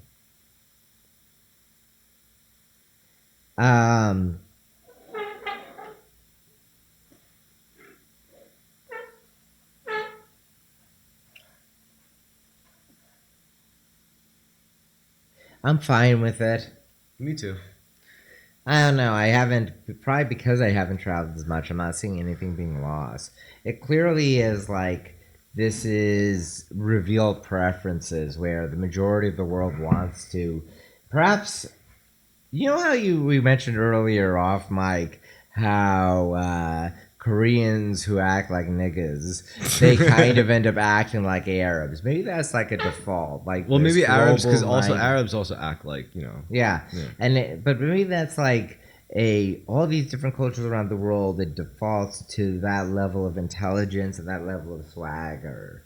Perhaps the nightclub Dubai. Maybe Dubai is the actual future aesthetic. It's not a Chinese century. It's not an American century. It's a Dubai century. Well, let's be honest. The that whole urbanite culture, right? Yeah, that's really ripping off Hotep culture.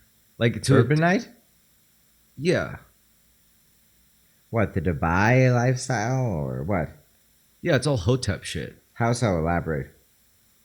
Well, the Hotep shit was all about how the Anunnaki enslaved humanity, and then Yaqub created the white people and all that shit.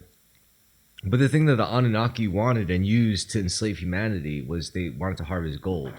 So as like a slave of the Anunnaki, the best way in your tribalist, animalistic sense to try to display your most basic form of status that you can know of as a harvesting slave is to wear gold. Is this because like Scientology and Nation of Islam kind of merged because that didn't that happen? Because harvesting gold is in Battlefield Earth. Yeah, and then like Yaqub is just it's a common occult thing. Like even in like say like the alchemy, like with Hermeticism and fucking like Gnosticism, led into gold. Yeah, exactly. They were all like very concerned with gold because gold is a very peculiar compound. How so? Well, it's hyperconductive. It's precious. It looks cool. It does funny things with light. I'm pretty sure. It's a good way of storing wealth. Yeah, a limited amount of gold, etc. Absolutely. And it happens to like a combination of like volcanic compound processes. I don't know. It's some crazy shit. It's a metal, so it's much deeper than a volcanic. And it's also necessary to make all of our technology work on some extent. Some of it, right? But not all of it. To make like our computer chips.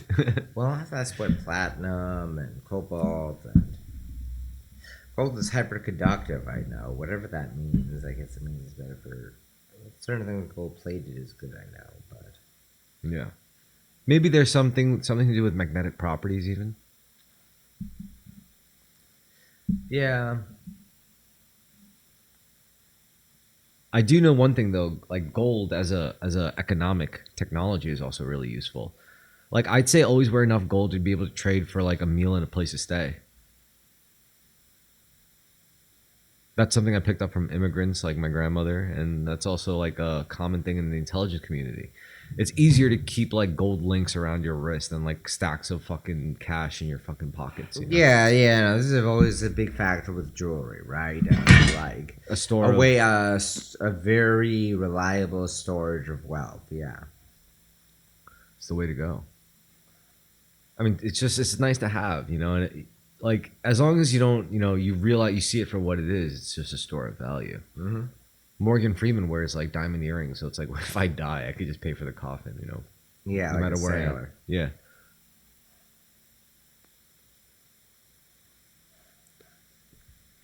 So yeah, I think like there is something significant about gold. There's also like a spiritual element to it. Something with the ancient Egyptians kind of revered it.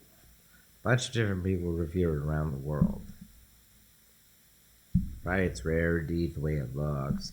The fact that it doesn't decay, you lose gold over time due to lossage, wear, whatever, but it holds up a lot better. Yep. You know, it's interesting, like,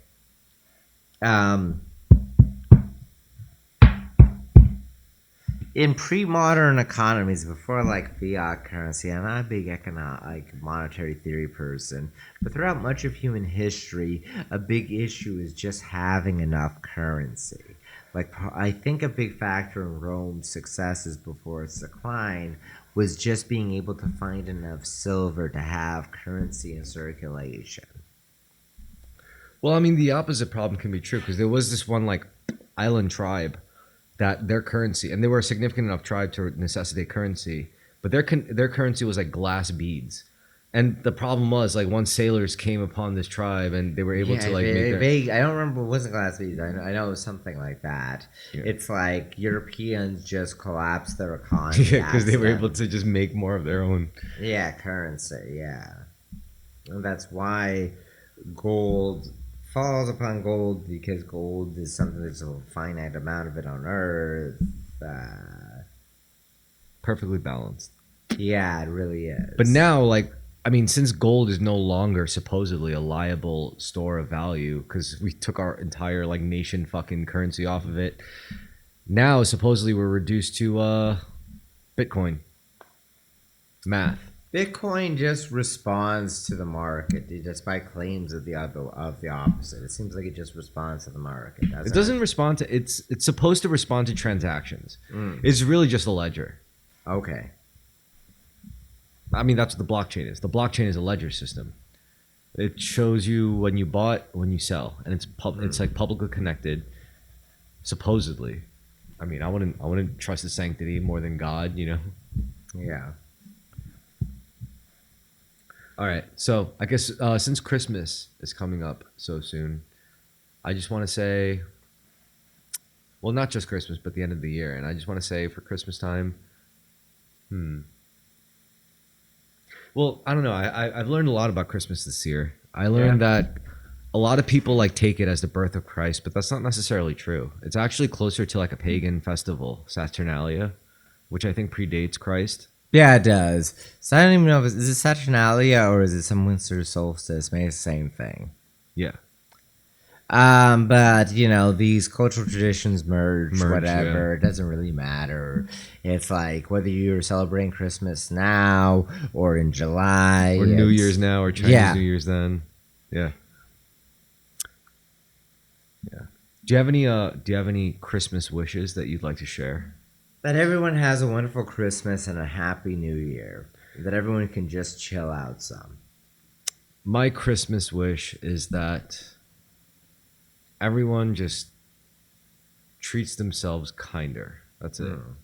It's good to treat others well and whatnot, or, you know, it's unfortunate you treat others poorly, whatever. But just make sure you at least treat yourself well, whatever that means to you. And that probably means just do whatever you want. Just don't get in the way of other people doing what they want. Anyway, on that note. Yeah, on that note. Good night, everyone. Good night, everyone. Happy holidays. Happy holidays.